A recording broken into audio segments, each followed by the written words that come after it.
But it is polite because fucking, you know what I mean? You didn't want to interrupt over it.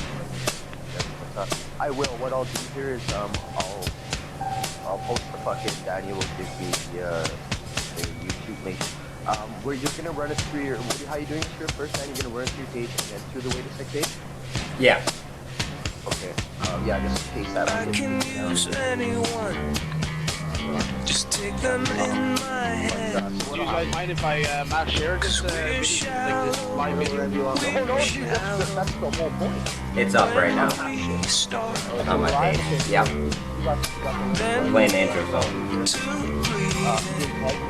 Going through changes. Yours is yours. Leave it after the heartache, after the A-bomb. After it's all gone, after it's all gone, then we'll start what you were yesterday. I may not know if you can't kill it all. You cannot grow. It's the art of the disconnect. To leave things behind. Change it. Your storyline. I don't know. After the heartache, after the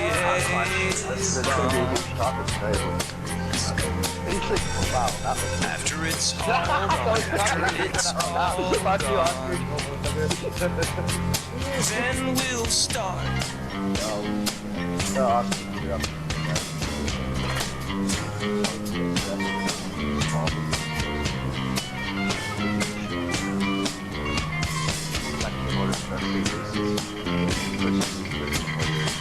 Why am I reading so loud? It's so beautiful. Every detail. Innocent, so innocent, so frail. After you're ripped and torn, love lost and won. I think it's time for I think I just shared like 20 times already. I'm sharing. after the heartache, after the A-bomb, after it's all gone, after it's all gone, then we start, then we start. Yeah, you play fucking bad. I don't know why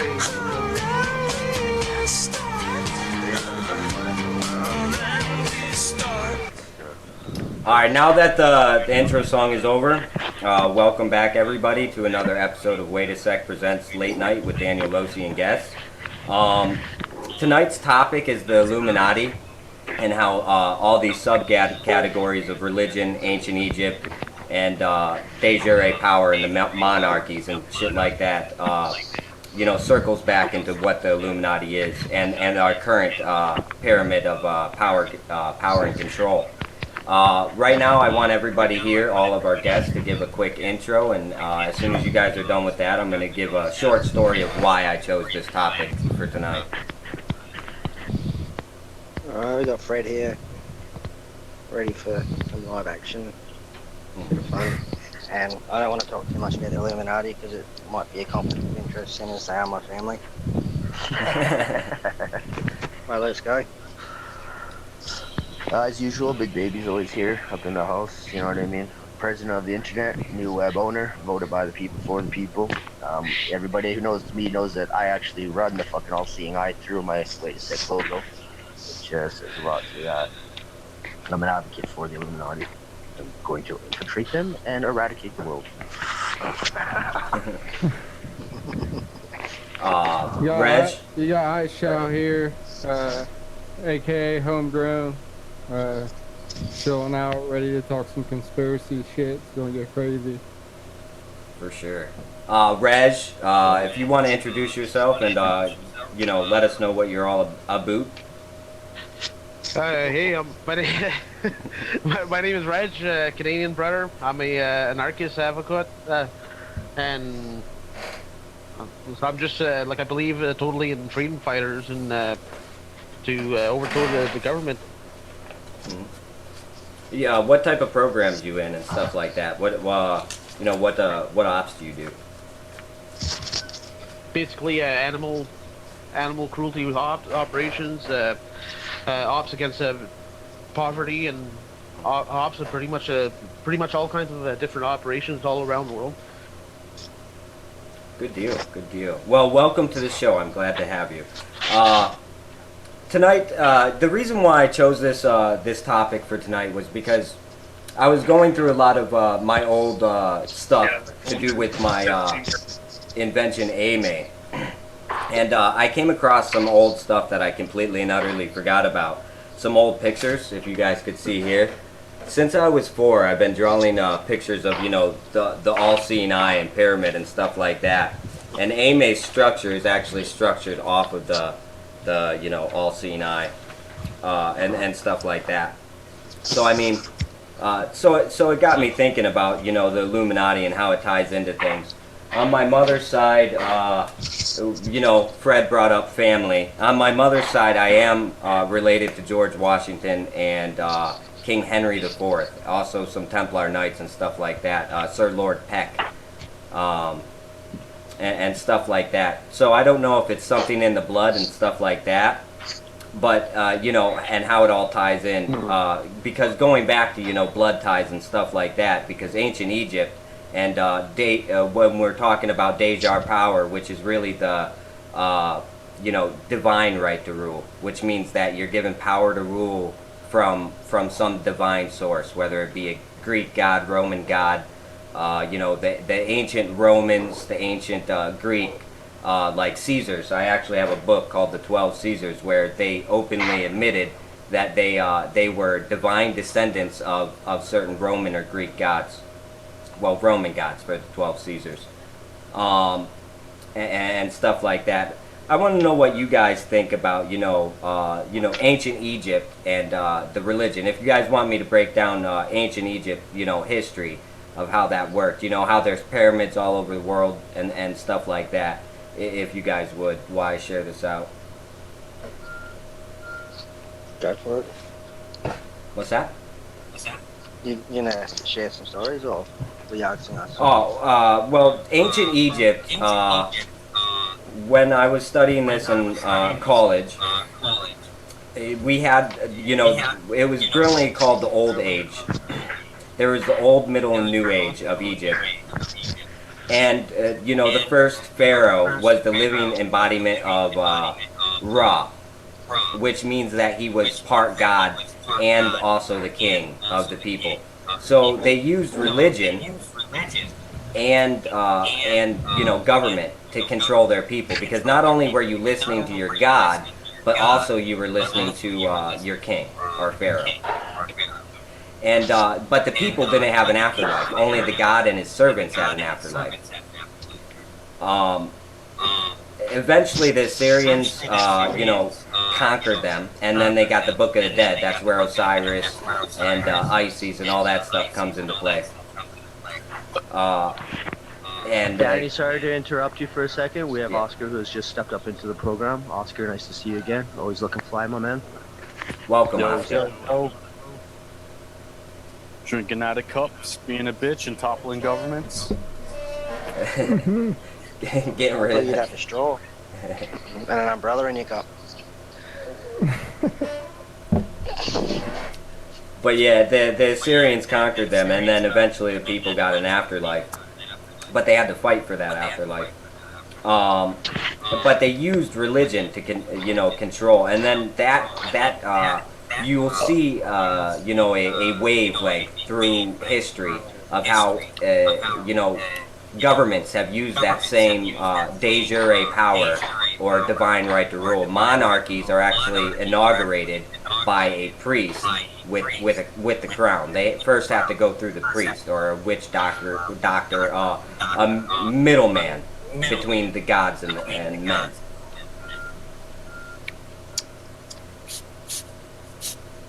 What the hell are we talking about? Ancient Egypt, Illuminati, dejure power. Oh, Jesus Christ, here we go already. You didn't read tonight's topics, did you?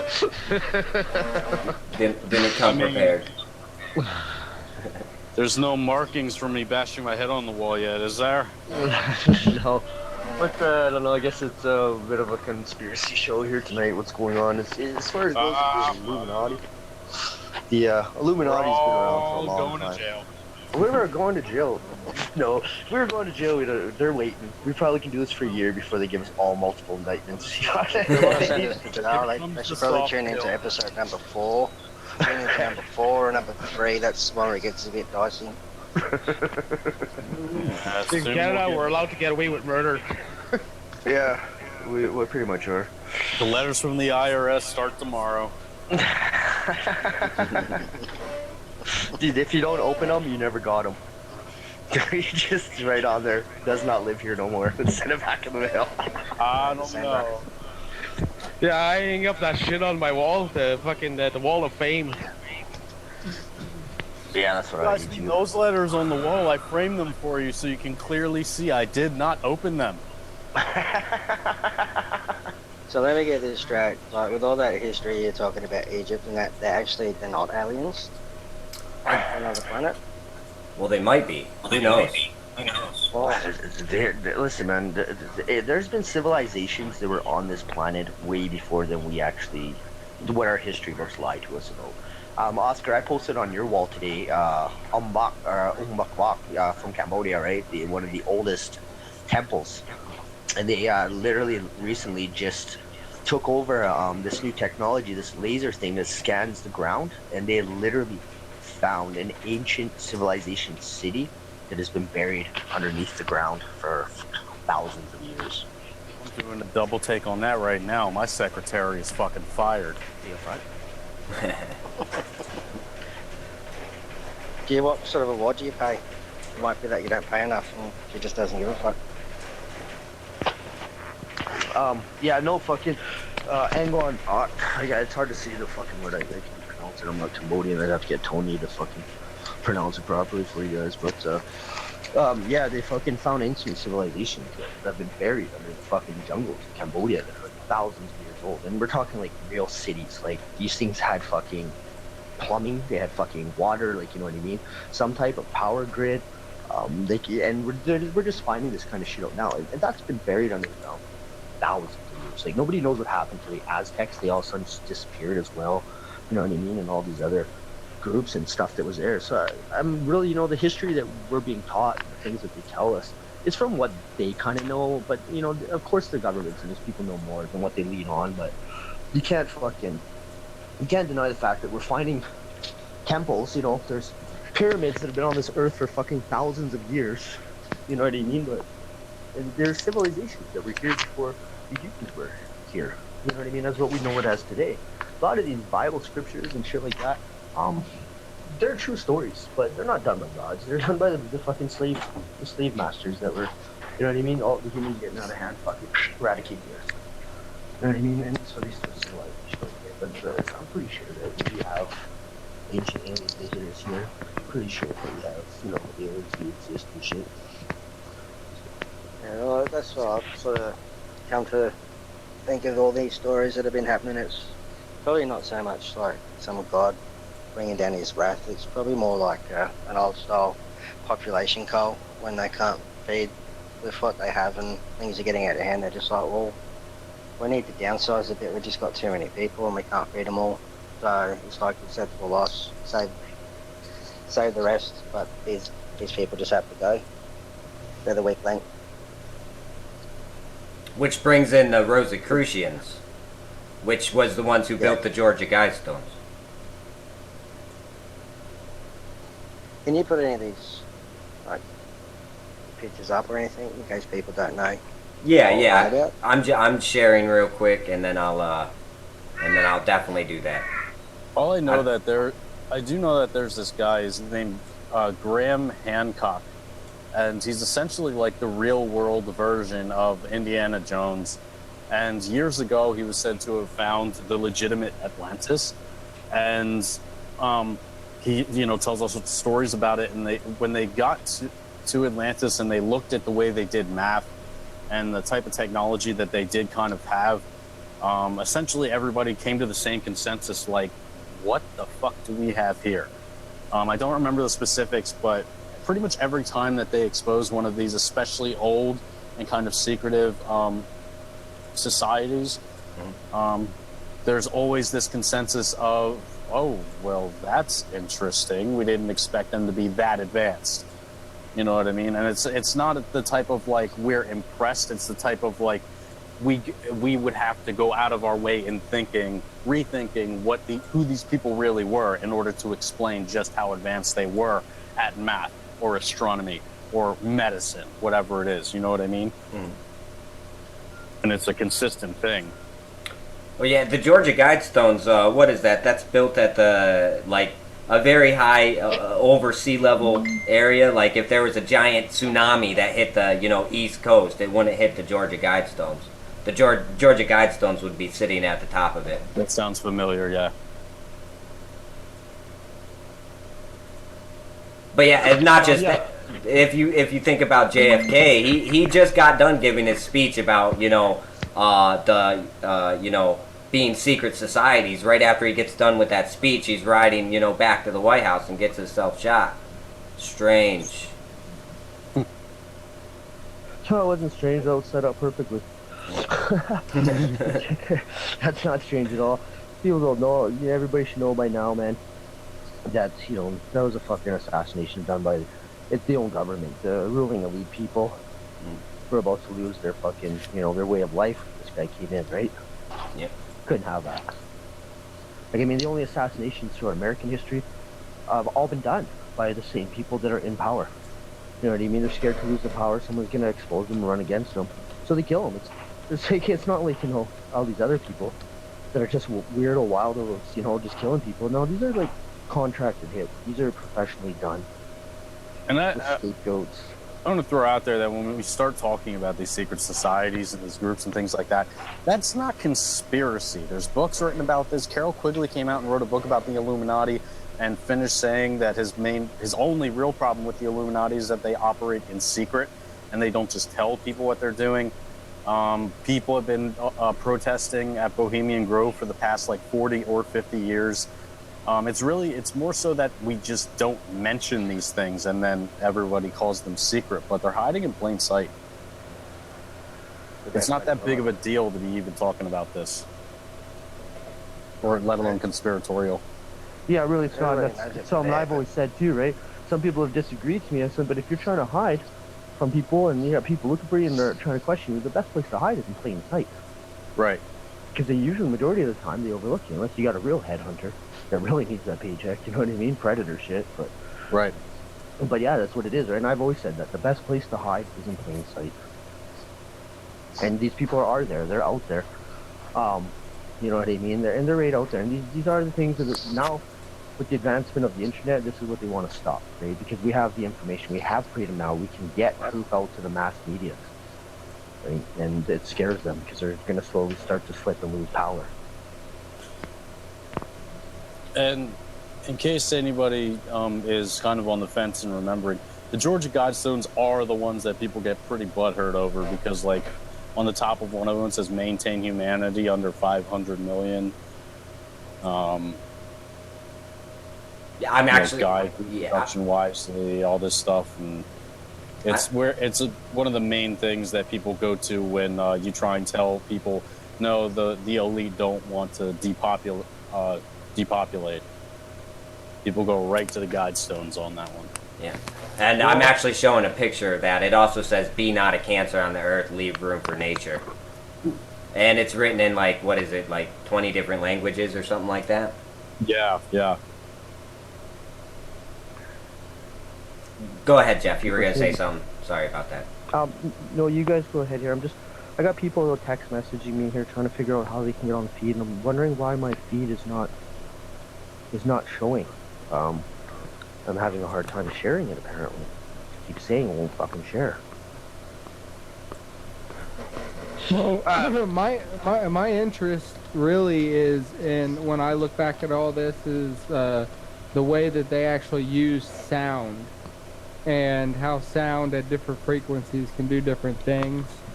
And there's been like a couple different instances, like a guy in Australia that could boil water just by using sound. And I would like to know what, technologies they've actually been able to reproduce but not let us know about. Well, since you brought that up, I automatically searched it in Google, and the first thing that pops up is that levitation using, in the pyramids, using levitation, and also you could, I think it's 12 decibels of sound, you can create an electrical current.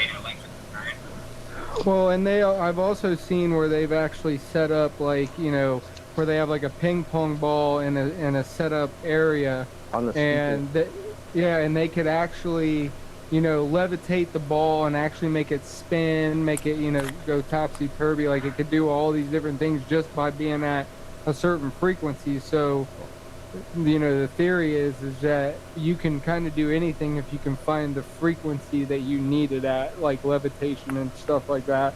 I think it was Mark Williker or something like that. He does a big long lecture on it. They've always been saying that that sound and music is the language of the universe. You just got to find the right frequency. Fucking right it is. That's where I started with audio engineering. Yep. And it's like, I don't know what the legislation was called, but they passed a legislation making like a standard for what frequency all music was released in.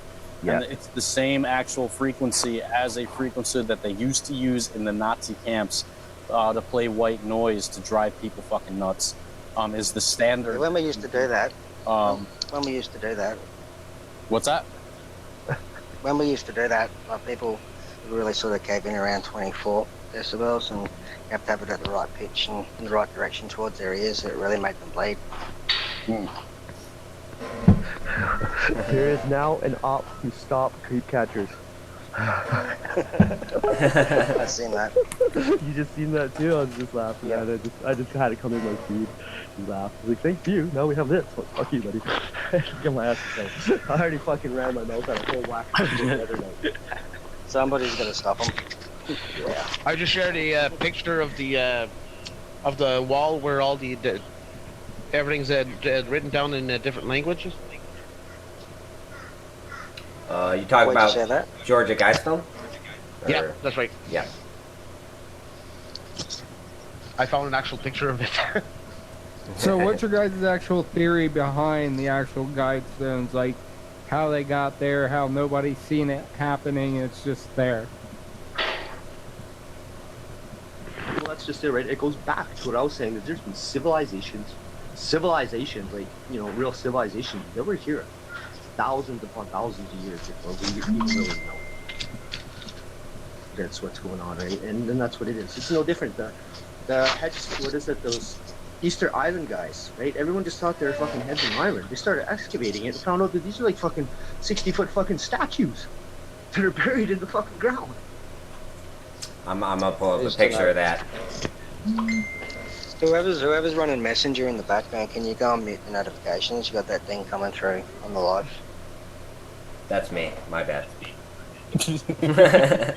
Fred, you were the first one to call people out on fucking external noise. I always expect Fred to be the one like, hey, you with the dings, the 3 dings in the past 3 minutes. Fuck off. Me and Freddie are both the same on that. It's fucking annoying, man. Bloody annoying. No, you got your headphones in, it fills your eardrums. Just it does. I blame Norma. Yeah, it is usually me. What the hell is this? Just fix it, Dad. I got it fixed. It's good now. I mean, I can't help but think to myself, especially now after the information age is set in and everything else, like, at what point do you start to wonder that these things like the Georgia Guidestones and everything might be to some degree, to some people, a massive fucking troll. You know what I mean? Like, and just think about human nature and all this stuff. I mean, if you had the power to troll humanity to that extent, and you had the resources to do so, is it really that hard to imagine that somebody with a massive amount of power might just go ahead and do some shit like that? I mean, Donald Trump is president now. He's like the biggest troll in history thus far. yeah, we may find some like crazy Mayan shit scraped into that wall in the next year that's going to have us all clashing for the apocalypse in what, 2020? And if they go through and translate it all, it's actually a picture of troll face with "You mad, bro?" question mark. Well, Would it be it? Yo, Freddie, we should do that, man. We should go out there, take a vacation, and go fucking choose what. Put "Are you mad, bro?" Done. Put it right down there. well, speaking of that, though, I do have to throw this out there. The reason why it can't be conspiracy is because there are certain things found, as Jeff brought up earlier, like the pyramid that I just pulled up, the Yanguni pyramid, which is off the coast of China. Japan. Or Japan. You know, how did they get there? And not just that, it's underwater. Like, it just fell underwater. I'm sure they didn't build it underwater. Yeah, well, if you look at that, talking about Lost City of Atlantis and around where that city of Troy is, and that volcano within certain reactions over so many years, how the land changes from wet to dry, and what was above water is now below the sea level, and it just alternates during whatever happens with the geology at the time. Yep. What they're... At something like that. Go ahead. All the heads and that are covered, the bodies that are all underground, it could just be, you know, where the erosion has blown and piled up and just covered up. It probably could have been all above ground at one stage. It probably was. Exactly, which proves that, which also proves that there are ancient civilizations. Go ahead, John. I've also heard in the conspiracy realm that, you know, when human beings evolve different levels of consciousness, that the actual shift in the earth, you know, like causes stuff to rise and fall. But that's just something I've read. But thought Is it on the internet? No, I'm on the internet. Fucking beat me to it, asshole. Someone had to say it. Yeah, I was going, yeah, my shit muted, and I was trying to fucking hit it, and I was fucking again. Yeah, I mean, certainly nobody in this group gets their info from the internet. No. You gotta be fucking shitting me. We're all like hardcore scholars. Nothing but books. As I'm sitting here in the background Googling pictures. Fucking image to maintain. Get over this. Are you drawing? I spent my life at the library. At the museum. Yeah. I spent a lot of time at the library as well. Noticed that over the years, the books have become far like scarce for what you used to be able to find at a library. They're pulling books off. You used to be able to find books on anything at a public library. Well, at least up here in Canada. But I've noticed now that a lot of it is gone. You know what I mean? I was in the public library downtown in my city maybe about 9 months ago. I just went in there to go see if I could find a Linux. That was actually what I was looking for, was fucking Linux for Dummies 101. Because it's a hard book to fucking find, and it's goddamn expensive to buy it, right? So I was looking to find it at the library, but I couldn't even find that. They're like, yeah. I'll chase the link. I've got it somewhere, actually.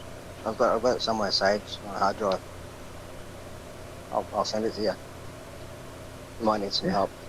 I was just looking for basic old commands and stuff, right? You know what I mean? Sometimes it's like when you get to our age and stuff, it's a lot easier to have the pamphlet in front of you as opposed to trying to remember fucking words. But, you know, touching on that, you look back at Nazi Germany where they're burning all the books, and look at the Muslim religion and all through that part of the world where it's, you know, against their religion, legal to read or write.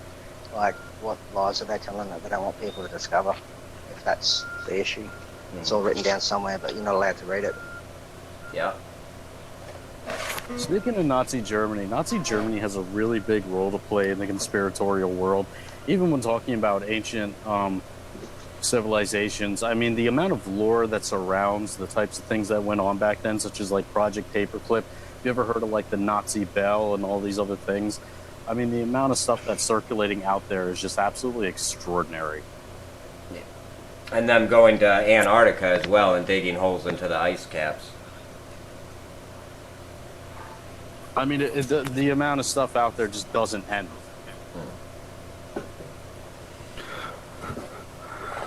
Nikki's here, by the way, if you want to introduce yourself, kind sir. Yeah, what's up? It's Nikki, chilling out, and just chilling out. Well How done. are you guys? We're alright. We're good. Well, I mean, I think the reason that all this information like is kind of popping up everywhere, you can see a whole bunch of stuff about Antarctica right now, is because it's really like the last frontier that like people haven't been able to like fully explore. So that leaves a lot of questions. So a lot of people can just say whatever and see if it sticks. Another big thing too, as well, is most of a lot of places in the States are below the sea level. So with the ice caps letting go, it's rising. That the sea level water is going up. So a lot of people are really concerned about this, and they may lose all their land, their crop, and everything. The waves are gonna get good though. Yeah. If you're a surfer, these are good things. Oh, yeah. And if you used to drive an hour and a half to get to the ocean to go fishing or swimming, then you're going to be looking at 45 to 30 max. Half the time. So this just popped up on my Facebook thread. I just posted this picture in our chat here, guys.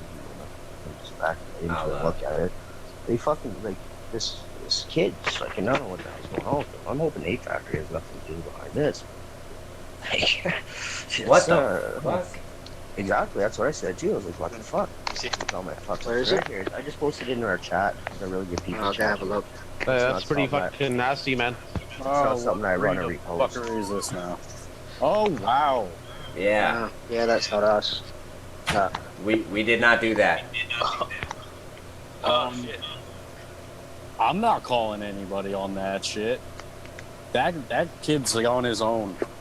Yeah. It's pretty fucked up, eh? Like it was just in my feed here. I saw that shit somewhere else the other day. I think it's just some fucking. It's just some troll. So you saw I saw it the other day. So he's just been Isn't that standing there for North- 4 days. Laid to his throat, threatening live feeds wherever he goes. Yeah. He has made no demands so far. It's only a little pocket knife. Like you might want to upgrade because that's going to take forever. Yeah, he's not. Little sawed-off prick No, I just thought it was weird. running around. making Typical. people nervous. A non-fucking dropout. Just like my girlfriend left me, and I'm fucking quitting everything, and I'm not a non anymore. Yeah, exactly. Take it from an old fag kid. Kill yourself. Just don't do it while we're live. Yeah. Like, you get your own No, life if you're It's going to do not that. just on TV. Still do it live, but not while we're live. Yeah. Be sure to tag us. Yeah. Let's touch on what were some of the other topics? We wanted to go into ancient families, de jure power, monarchies, Roman, Greek, descendants of gods, and how religion plays into a big part of all this. Oh, let's go with the monarchy. All right. I know, Fred, you fucking where you guys are at. You know what I mean? It was started by the monarchy as well. Really interesting way that Australia was started. Fucking took all the criminals out of England and brought them to this fucking island. You know what I mean? It's just what I told you. Then Fred was If you believe mainstream media, like they're gonna make you believe that, but it was actually the other way around. We set sail for a better world because the rest were just wrong. We just have to disassociate with them. It's the other way around. So, yeah, History well, wrong. yeah. To go with what Fred's saying, the first, you know, or not Antarctica, but what's that ancient city that we're all, Atlantis, is actually in Antarctica, and the first people actually went to Australia and then migrated to Africa, and then that's where we found our first leaky or upright walking humanoid. I think her name was, I don't know, some black woman, I can't remember her name. Jessica or something? I don't know. Shaniqua. Shaniqua. Yeah. Belay. Belay. That's what it was, buddy. So Google. That's racist. No, it's not. That's how you say his name. Fucking animals. If you guys, Yeah. I posted something about these African guys the other day. They went over. They're asking this guy how he spells his fucking name, how he says his name. And the guy's like, you see that when I posted? That's fucked up, eh? But he's like, Jesus Christ, how do you spell that? Yeah, man, the guy's name is like a minute long. Like, for real, dude. Like, to say his name. You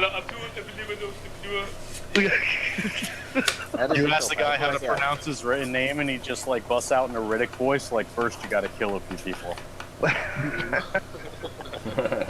Then you got to get sent to a slam where they tell you you'll never see the light of day again.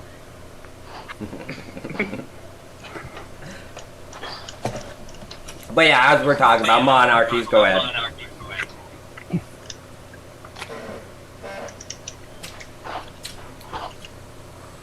I mean, what, can we get into the 13 families or what? What are we going Yeah, to? go with the ancient. I'll go for the whole lot. Yeah. Does anybody have some pre-scripted stuff about the 13 families, or should I post something? No, not at the moment. No. Pre-scripted? Well, I mean, all you got to do is put in 13 families in Google, and you'll read a whole slew of like wonderful, beautiful. I'm just on that right now. I'm not getting it. From Yeah, the just internet, though. wonderful predictions for our future involving FEMA camps and nice, cuddly lions and tigers and bears.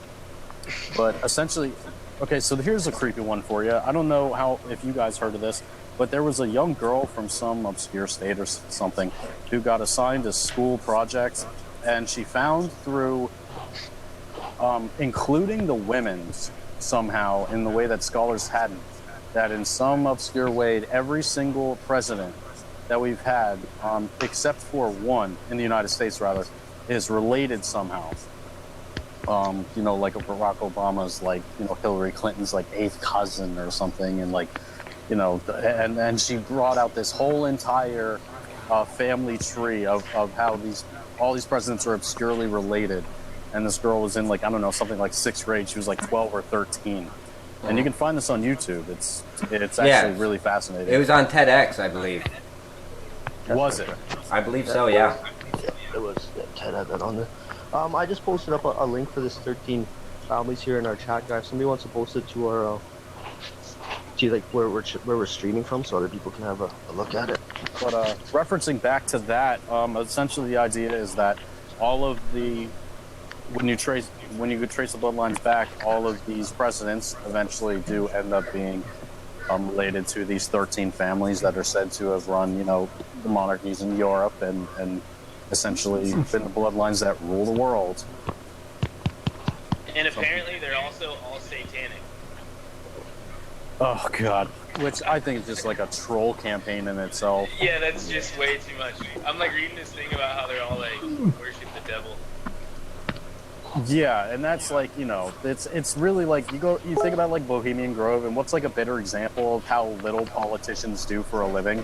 It's just a day camp for like where people just fuck in the woods, and we're all freaking out because they worship the owl. That video where like the dude screams and they like light something on fire, like I have a hard time believing that was actually like a fucking person. It's like some weird old thing they've just been doing for days. It's like a vacation. Yeah, it's like Alex Jones claims to have broken into it's called Bohemian Grove, and he has that picture of where like government officials and all this, they're at this ritual and they're like worshiping the owl, quote unquote. And there's that old meme that circulated so much it has herpes, and it says, "I'll trust our government when they explain this shit." And it's like, okay, I'll explain it to you. It's just a fucking day camp because they're that bored because they don't do anything for a living. And then there's like Hunter S. Thompson's thing where he like said that he like went there like by accident, like a bunch of politicians like brought him there, but like that dude was also on like an insane amount of drugs. So it's like maybe he was just tripping balls. His entire form of writing was called gonzo journalism, which is basically a really tripped out way of saying, don't listen to what this fucking guy says. Like, 60% Yeah. of the time. Yeah. If you look at some of the things that he said, if you look at some of the things that he did say, he was on the money with a few different things. But Oh yeah, I mean he like I hope Yeah, he was that's probably super not what's smart. sort of stopping him. he knew what he was reframed on the whole about, American dream. He was amazing, you know, but you always have to question what really did and didn't happen with that guy. Yeah. Like the lizards in the fire when he was checking into that room or at the bar. That was real. Yeah, that Hillary happened. Clinton was there. I've been there a couple of times in that kind of situation where I'm like, what the fuck am I doing here on this? And someone was giving booze to these goddamn things. Yeah. So this chat is now called Bohemian Grove. We are the new Illuminati.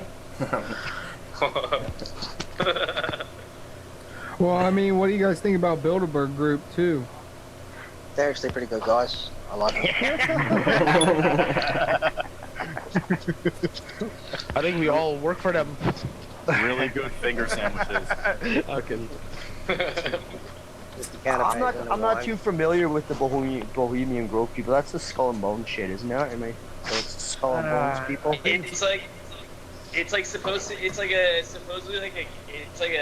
summer camp kind of thing for like politicians and like famous people, and they say that they all like meet up there and like decide like the world's fate kind of thing. Like they plan all Fuck this shit out there. boys. But really, I'm pretty sure it's just a place where they all go and fucking get Trip drunk, out like, and fuck.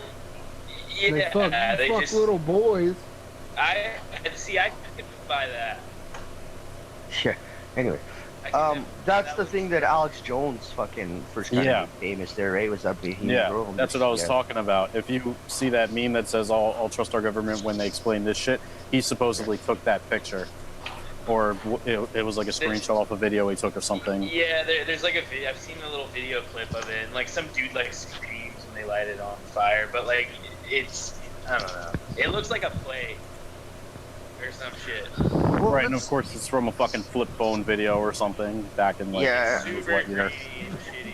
Yeah, I remember he got in there and he exposed it, and all these people that had trusted him fucking all got pissed off at him, but all of a sudden he's got this show and he's doing these things. It almost makes me wonder, you know. Well, yeah. Well, the number one rule is to question everything. Let me throw this out there real quick. I went to the Bilderberg site, the official website. What it says that it's trying to do is Yeah, tag. informal discussion designed to foster dialogue between Europe and North America. So I went to the who goes to these meetings, and at the bottom, the advisory group is David Rockefeller. See? Fuck that guy. Yeah, you know what? It goes even a lot deeper than that. I wish that maybe the next show we do, we get a sister out of Toronto, and she can explain to you like a lot of connections and ties in between Rockefellers and Bill Gates, and Bill Gates' involvements in Canada alone, Vaccines. and vaccines and everything. Yeah. Basically, there's actually a little symbol out there that Bill Gates represents as his company, and you see this symbol everywhere, like basically pharmaceutical, vaccines, even a railway,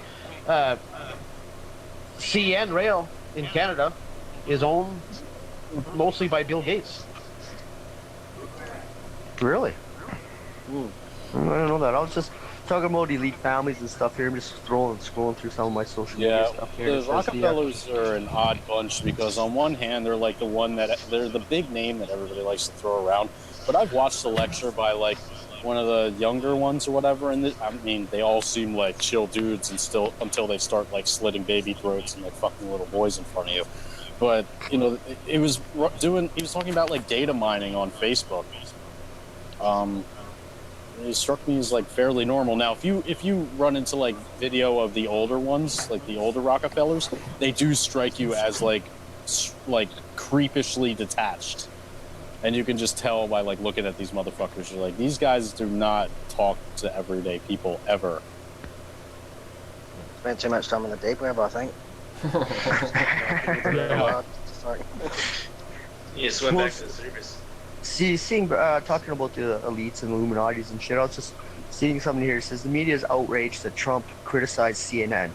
Have they forgotten when Obama did the same to Fox News? So it's almost like, you know what I mean? This media casts on my side, that media casts on your side.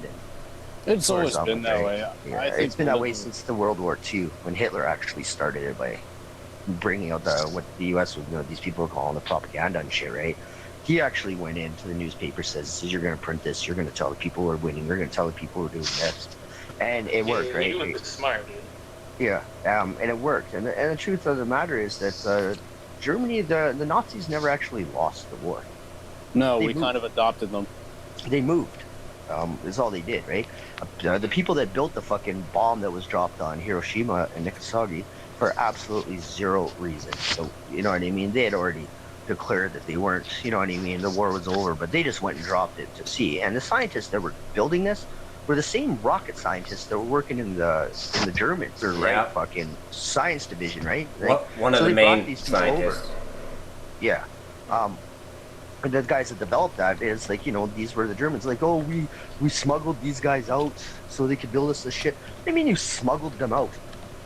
Like you just walked up to their house and said, hey guys, come with us. You know what I mean? It didn't fucking happen like that, right? These guys, this was all pre-planned and it was all pre-done. It's no different. Look at the tanks, for Christ's sakes, that Germany was using were built by Henry Ford.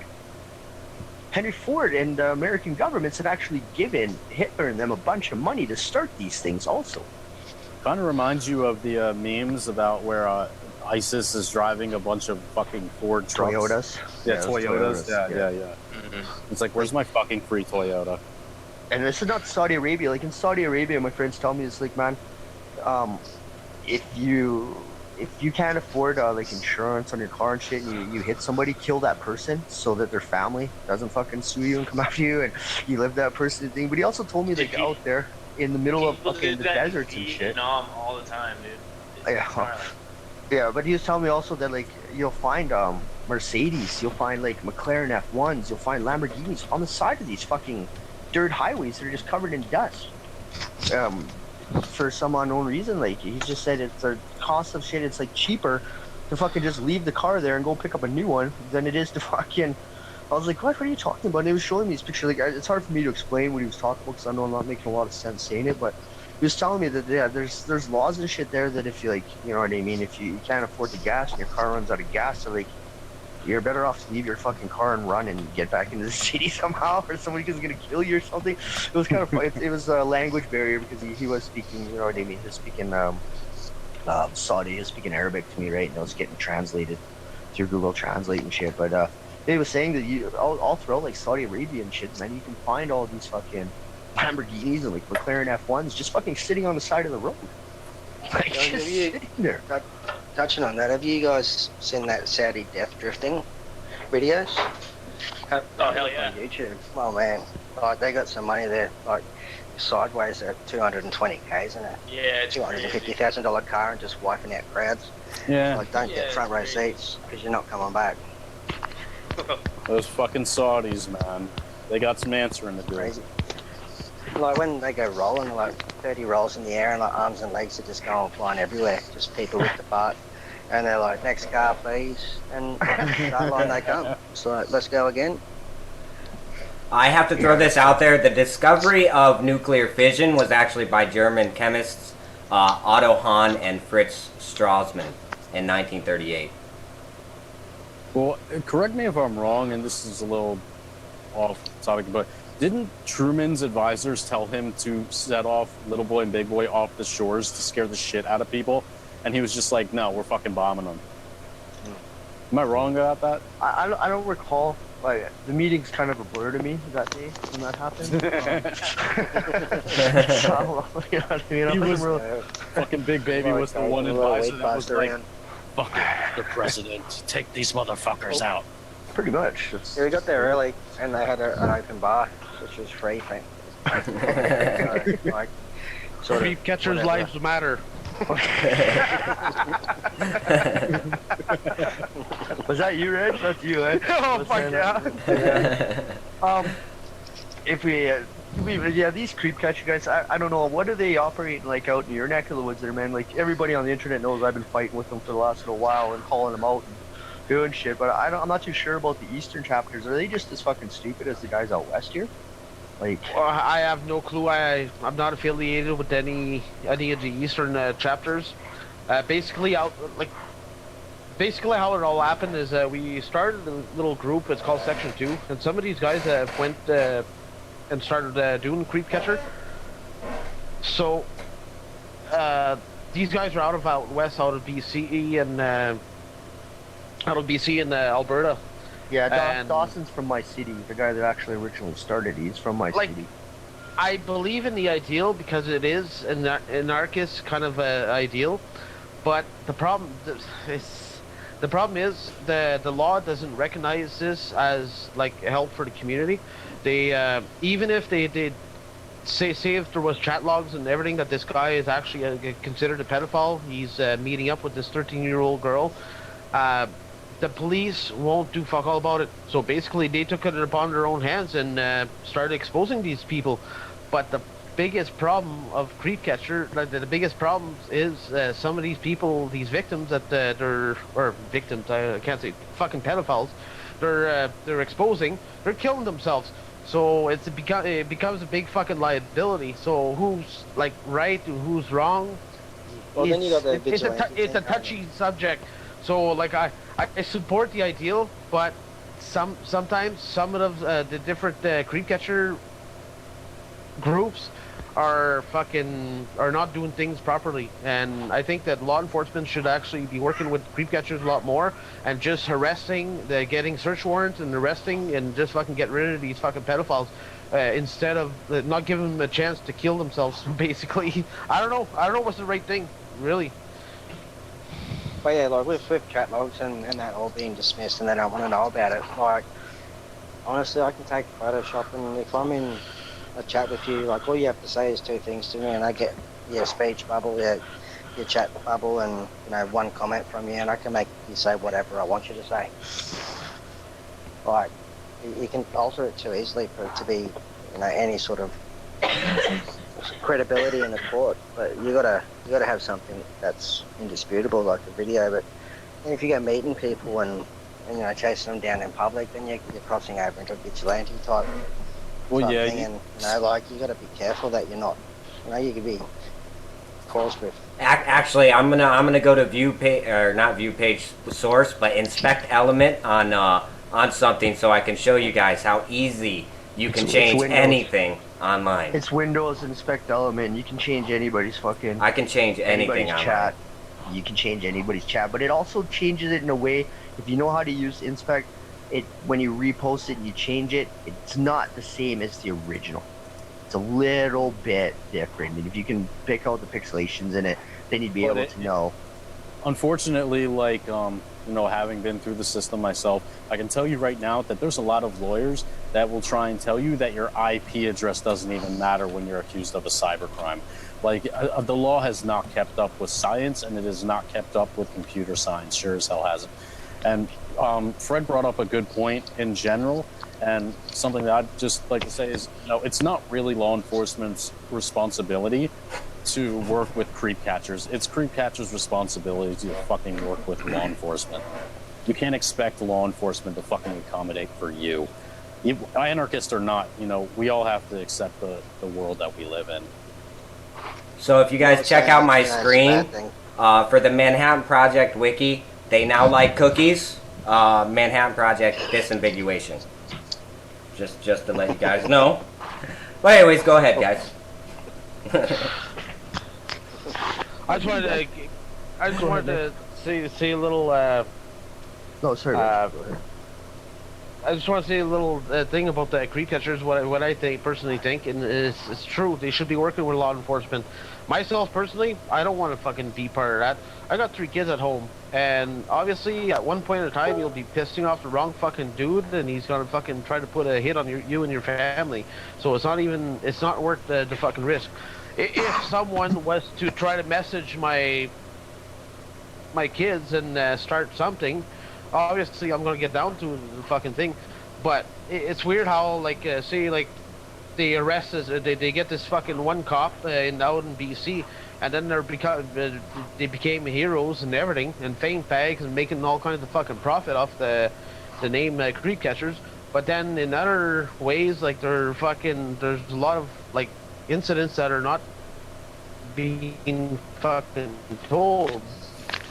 I mean, like, so still, but fuck. Sounds like creep catchers were trying to censor you there for a second. Yeah. Fucking censoring. Fucking Facebook censor. Is your network at home secure, man? Because you might be having someone watching you, bro. Is your application open? Is your computer plugged in, sir? Yeah. But today while hitting the space key for 20 minutes. Jesus. Well, let's go back to like computer security, basically, and not even our topic, and this one got a shutdown the other night. But okay, yeah, no. This is for education purposes. We'll might go back to that one other time if you want, like in another episode. We'll work out how to get around if we get shut down. Yeah. But going back with these Illuminatis and these fuckers and shit, these secret societies have been around a lot longer. You know what I mean? Going back before these families, the Knights of the Round Table, Knights Templar. You know, these guys were the ones, right, that were branching off, and they're seeing that the way that these governments were acting and doing things that they weren't liking it, right? And they felt that they could control. These were guys that fucking went on crusades and, you know what I mean, slaughtered in the name of God and this kind of shit to start, you know what I mean, control, right? Putting religion, you know, like religion is the oldest tool really it is, you know what I mean? Way before the Romans decided to work with the Jews and, you know, kill off Jesus Christ. I'm pretty sure this guy was like set up from day one. You know what I mean? We're missing 25 years of his life and the Bible and shit. He gets born and then all of a sudden he's 25. I don't know how he made it to 25. I didn't even think the life expectancy around that time was even past 22. But, right. Yeah, you know what I mean? I think a lot of the stuff from that time is pretty questionable if you're going on facts, because like just the science behind someone walking on water, unless you had sort of sound waves like Isabel, then I don't think that's happening. We walk on water all the time here in Canada. It's just frozen. Well, the funny thing about the Dead Sea that a lot of people don't know about is that it is very much salt. There's a lot of salt in it. In the Dead Sea, where he apparently walked on water, yeah, the density of it is, yeah, you can throw a fucking rock into that water and it takes like a few minutes to sink. Not like your average, you know, you throw a fucking rock in a pond and it goes boop and it hits the bottom within seconds. Within the Dead Sea, the buoyancy level in is like you throw a fucking rock and it goes boom and then it's slowly. I'm gonna go fucking Jesus larking in the Dead Sea. So it's sort of like an extreme case of Chinese whispers where Robbo's gone into the surf and they're like, geez, it's taken him a while to sink, and then a couple of million years later, but you know, it's like, well, he actually walked on the water, he wasn't swimming through it. Why? Just changed through different ways people told the story. Well, I know this. Yeah. I don't want to do a belly slap in the Dead Sea. It'd be like hitting concrete. Yeah, let's set up a GoFundMe page for Dan to go to the Dead Sea and belly flop. Can we get that going? Put that page up and we'll post it in the comments, please. Eventually, at some point, somebody's got to give us some money for doing this, folks. Like, get out there. Get Daniel to the Dead Sea to belly flop, please. Yeah. I'll get one of those books in a minute. I'm just going over some paperwork here. Somebody just sent me an invoice that was supposed to be in here yesterday, and they're just giving it to me now and crying about they need their paycheck. And I'm like, yesterday was fucking cut out, and you're supposed to have the invoice again. I'm just debating right now if I should do a fucking pick or not. So you have to wait. But yeah, you know what I mean? If you have to ask. Yeah, so as far as going back before the Romans and the Jews created this fucking fairy tale of Jesus Christ, which is actually a stolen story from ancient Egypt. It's the story of Horus. There's Horus, a lot of correlations between a lot of stories. Yeah, but before that had happened, there was a lot of people worshipped a lot of deities, and everybody got along. There wasn't like your God's fucking wrong, your God's wrong, which makes me kind of come back to the thing that these deities and these people that they were calling gods, were like, you know, extraterrestrial fucking visitors that had way more advanced tech. Like, you know what I mean? Some guy comes up tomorrow and he's like, cool, pulls some like fucking Chris Angel or David Blaine shit and he starts floating. And this is like, you know what I mean? Like, we don't even have lighters at that time, right? You know what I mean? Like, people are using fucking peachy oil fucking candles and shit. And all of a sudden, here comes some guy that knows how to levitate or knows how to do a little bit of fucking magic and illusion.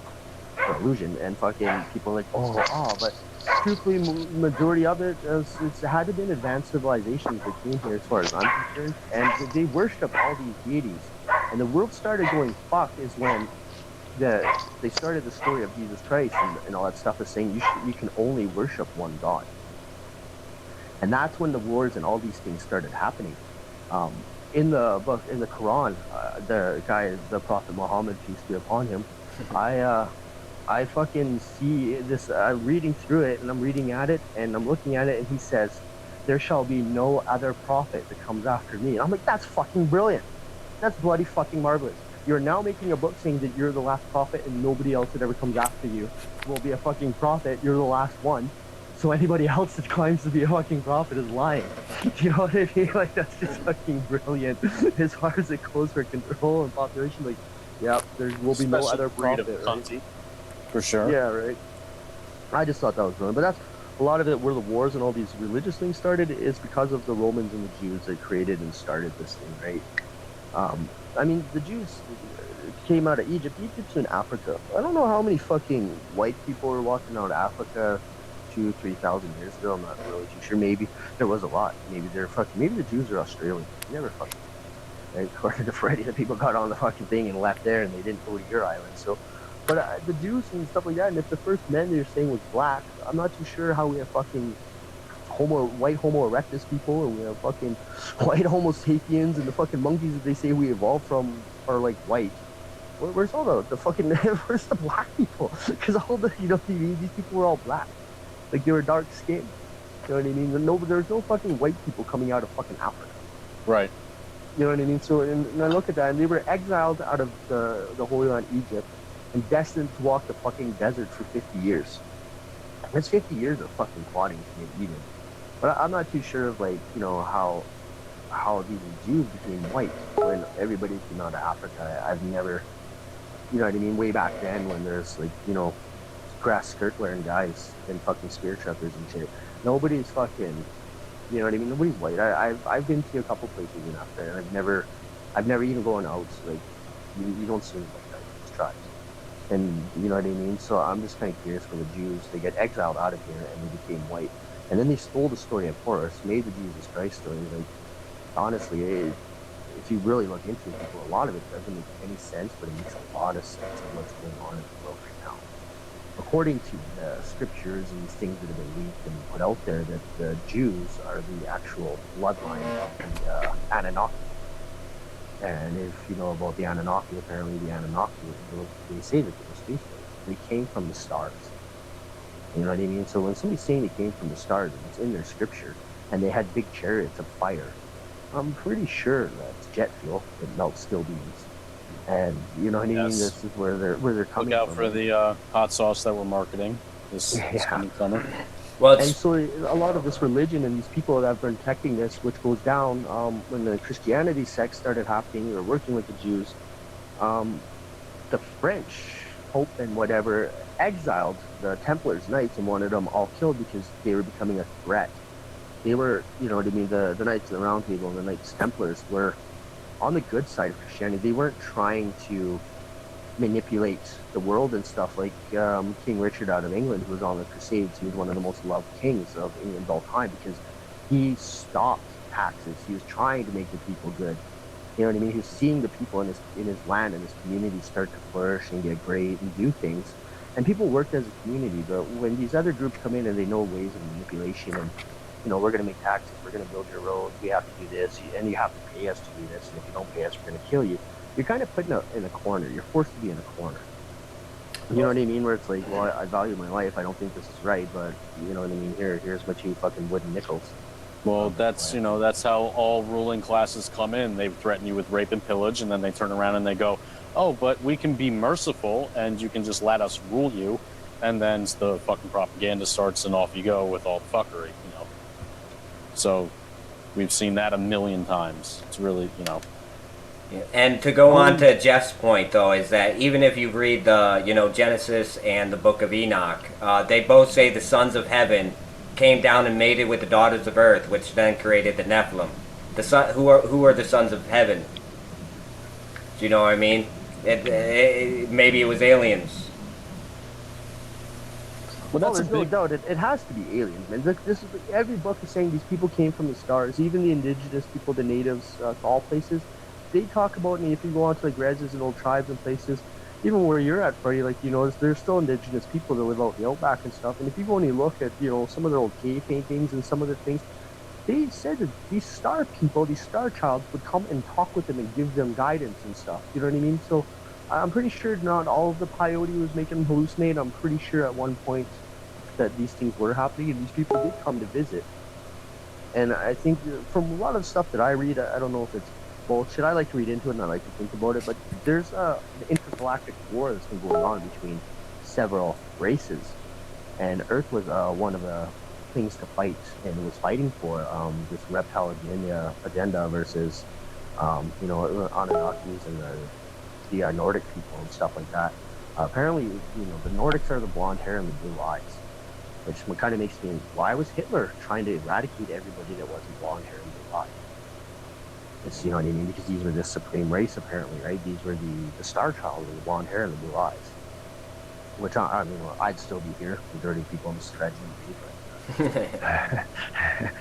But going into it, and that's what it is. And these people have been ruling over us and making and manipulating our fucking lives for their agendas. And they really honestly don't give two shits about us. There's a lot of it here, man. From what I've read and from what I've seen, the people that were sent here thousands upon thousands of years ago were sent here to mine. They were sent here to get resources for their home planets and stuff like that. And apparently at one point they got all pissed off that they had to do this work. So they started genetically manipulating animals and creatures and stuff that were around to create slaves, to do the work, to lift the boulders. You know what I mean? And myself personally, I don't think it's too far back. Like, I don't think it's too far off from the truth. Like, it does make sense. You know what I mean? We've got thousands. There's no Christian scholar that doesn't agree with, not necessarily agree. I mean, they'll fight tooth and nail about it. But everybody eventually, when they get into the discussion about, what were these objects in the sky in Revelations and on and on and on, you can't. It's hard to get away from the idea that there was technology at work. And I've even heard stories about if you go to really indigenous places in Africa where they've never seen a fucking cell phone before, you're not supposed to do this at all. But I've heard stories about people whipping out their cell phone to take a picture of people that are indigenous to Africa, and they'll just stop and they'll bow down to the person with the cell phone.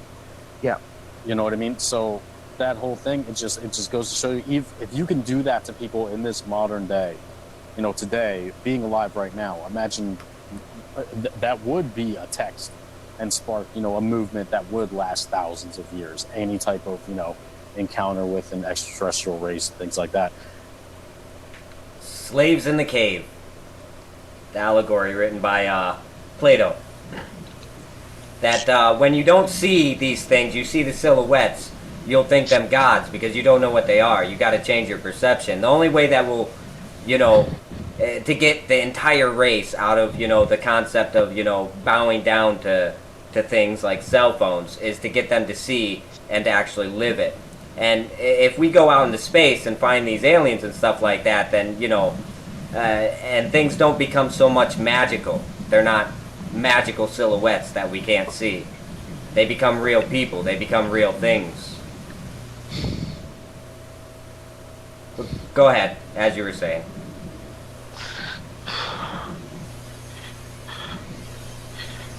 That's exactly what I was saying, getting to my point about that, right? So it's no different. Like I tell everybody, I'm trying to get to Mars. When I get there, we'll meet these little gray guys, and I'll say, "No, do you have a piece of paper and a pen?" They'll be like, "No." I said, "Here's a piece of paper and pen. Write this down. In the beginning, Jeff came." And then, we're going to start the fucking religious. I'll start the very first religion on Mars. You know what I mean? They're gonna get back to their ship and like throw it in the corner with the Bibles and be like, "What a fucking asshole." But if they humor me enough to actually write it down, that'll still be alright. Who knows? They might take my book to some other fucking weirdo planet. You know what I mean? It's fucking relation to the Book of Jeff, right? Some other people are running around trying to be a big baby in the fucking world and shit. Well, speaking of that, if I was an alien race, hypothetically, if I was an alien, I would probably destroy all of humanity to save the planet. Because we have one very rare planet that can hold complex life. There are millions of dead planets that we can mine and get resources from. But this is one of very few. I like to think I would come down and give us like, you know, some awesome technology and be like, they gave us the microwave. Here's the problem. Here's the solution to this problem, that problem, that problem. Stop doing this, stop doing this, stop doing this. You're all a bunch of cunts, and I'm not coming back. Good luck. I think that's what they have Just had to done. mute for a sec. I had a dog barking. I had to take care of it.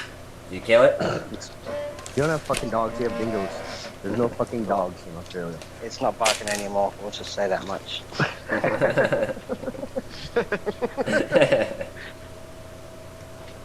Did you look it dead in its eyes as it went dark? No, he just put a piece of ham over its head and it stopped barking. You called the local municipality. Ham dog lives matter. Yeah, it just stopped barking by itself. I don't know what happened. Fred's never going to talk to us again. He's going to get Facebook famous. I don't know. I'm good. I'm good.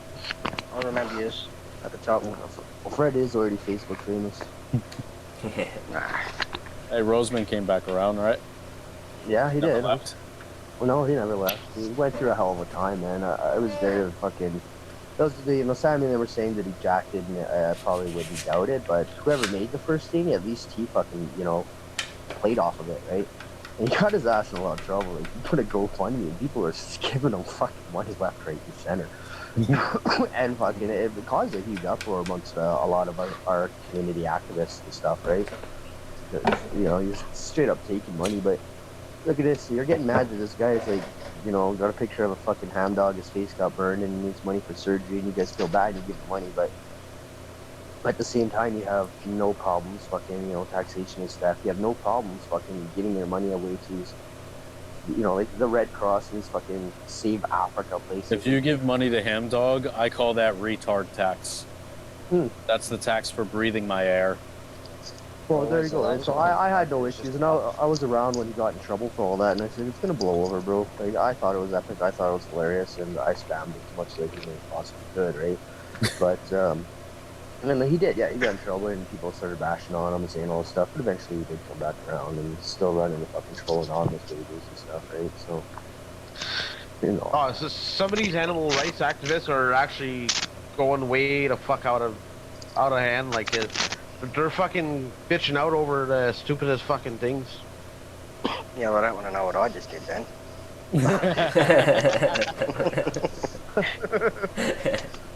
What's up?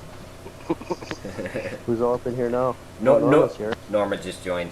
Hello, Norma. Would you like to introduce yourself? Norma's application is never open. Yeah. Open your application, Norma. Freddie, you're really gonna have to have a talk with that, you know what I'm saying? We'll have a chat tonight, more sorts and stuff. Yeah, we'll get it up and running properly. Yeah. I don't know what her predicament is, but she always jumps in when she seems to be like not able to talk. Norma, you here, Norma? You there? It shows she's here. It shows she's here, and it shows that she's got her mic on, but why not? But I sort of headset out. Maybe. The other thing that I really get fucking peeved off about is this kid that I see on the commercial. Well, I don't have commercial anymore because I was smart enough to figure out how to get every single TV station out there and no commercials. Which, it actually, I get bored sometimes. I'm like, fuck, I kind of miss the commercials. As much as you complain about not having them and they're like annoying and shit. Yeah, that is a weird phenomenon that happens, right? Yeah, but I'm always seeing this fucking African kid that doesn't even have the energy to swat a fly off his face. Like, that fly just sits on his face for the whole commercial. You know what I mean? Like, and we've been doing this fucking, giving the money to fucking Africa Which I don't understand why. Africa is the richest fucking continent in the world for minerals and natural resources. So I'm not too sure why all these people keep donating to them. I know the crown's been fucking raping them since the beginning of time, but 70 years of giving these people fucking money, and this kid still has no fucking energy to want to fly to space. It's still the same fly. It really is about fixing their government. We're sending them money, but we don't realize the real problem is their government, because there are very rich cities there, as Jeff just stated. I was talking to a guy that was in a coffee shop. I thought he was in England, you know, and he was in a coffee shop on Wi-Fi, no different than us, you know, from Africa. And then you see those commercials where there's all these poor people, but he's sitting there in a coffee shop with Wi-Fi. And it's kind of, you know, there are very rich cities out there. So are they just trolling the world? They're like, we're poor, send us cash, please. It's like a big extortion thing going on. No. I've seen it. I've seen it. I've been there. I've been to Tanzania. I've been to Ghana. I've seen these things. There is like, dude. When I say spear chuckers, I mean spear chuckers. Like when you're 12 years old, a fucking ritual is to go out to into the bush there, and you have to come back with a fucking lion. Otherwise, you don't become a man in the tribe. Like, that's some serious fucking shit. Imagine that shit that's being up here, Reg, in fucking Canada, and they're like, hey man, you need to become a man, you need to go fight a polar bear. Like, maybe I'll just be a cook. I'm not trying to go fight the fucking polar bear. You know what I mean? Like, but that's, it's customs and it's traditions for some of these tribes and stuff. The biggest problem with Africa is that they don't want to get involved in, like, if they don't want to make a deal with whoever corporations that are involved mining all these natural resources for pretty much fuck all, and hiring Africans for $1 a day, or yeah, we were talking even about less. That earlier, yeah. If that, basically, if they don't follow the rules, then they hire a hitman to get rid of the political leader. And if anyone tries to fight back or start a movement, they take out those leaders as well. And you'll see like a lot of Clinton Foundation and Bill Gates involved in these third world countries. It's very sad because such a country with such rich natural resources and minerals, they can become some of the richest countries in the world. Same as Myanmar. That's another country right now. There's what's going on. There's a big genocide towards the natives. The natives of that country are the Muslims, and basically they're doing a big genocide towards those people. And it's rather interesting when you actually type in Myanmar on Facebook. Facebook actually censors the operation itself, so it says rather interesting, and start doing some research, and you can see different countries' involvement in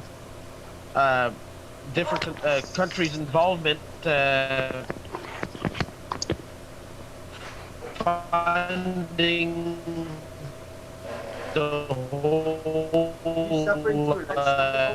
dude, you gotta fix your connection, brother. Operation out there with a better economy are people who won the Nobel Peace Prize. So Nobel Peace Prize is supposed to be trusted or safe, or is it like actually legit? Is it actually a peace prize, or is it just all fucking conspiracy? Who knows? I don't know, but I know you probably need to address your audio issue, man. It's like you're slowing right down and speeding back up again. You're having issues with it, man. like walking away from your Wi-Fi or getting away, there's too much station. Come from your router. If you're getting that fucking Cobra Commander fucking voice happening. Here's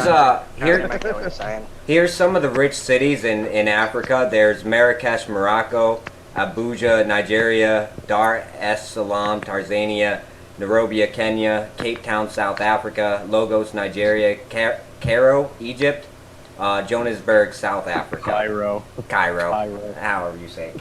Cairo. I'm American. Give me a break. We don't pronounce things here. I'm American. It's like that scene from Pulp Fiction. What's your name mean? Well, I'm American, honey. Our names don't mean shit. They got all that money over there, then Jeff, why don't we sort of go on a trip and see if we get Waitasec 1 sec, see if we can start pumping merchandise from there, see if we can't get some of that diamond and gold. If you only really knew, you know, fucking sources I have to channel on I used to do some business with some Nigerian people.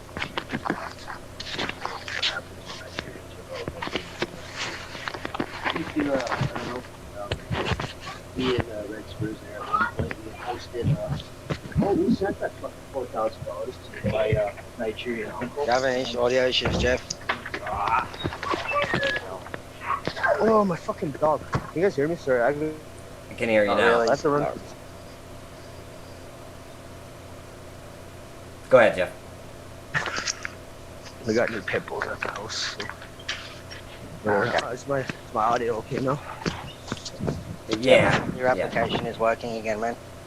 Okay. Oh, they're used. While you guys are talking, I'll be right back. I'm gonna go get some drink. Yeah, I'll do that. In Africa, man, where I was and what I seen, my uncle is it seems he's like involved in it too much for his private security and stuff. But my uncle is the chairman of the board of Beers and chairman of the board of Sacco Resource, which are two of the biggest huge mining operations throughout Africa. Actually, oh, it's fucking cold out here, -40 guys. But this Canadian, he didn't have no toque on or nothing. I had shorts. Yeah, shorts on 10 minutes ago, this guy says. It's fucking -30 out here. But,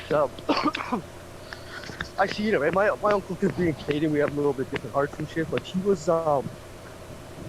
building roads and building hospitals and building schools for these people, right?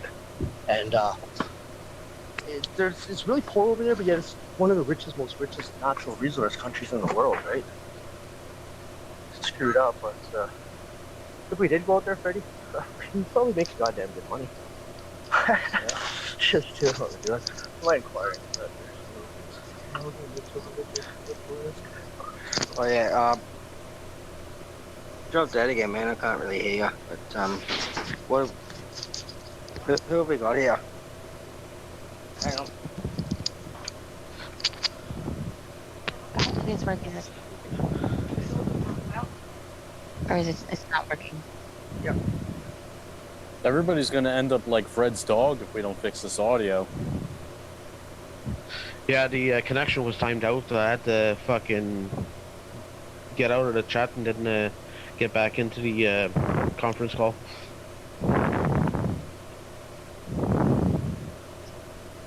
That does tend to happen. Yeah, Tom does kind of good.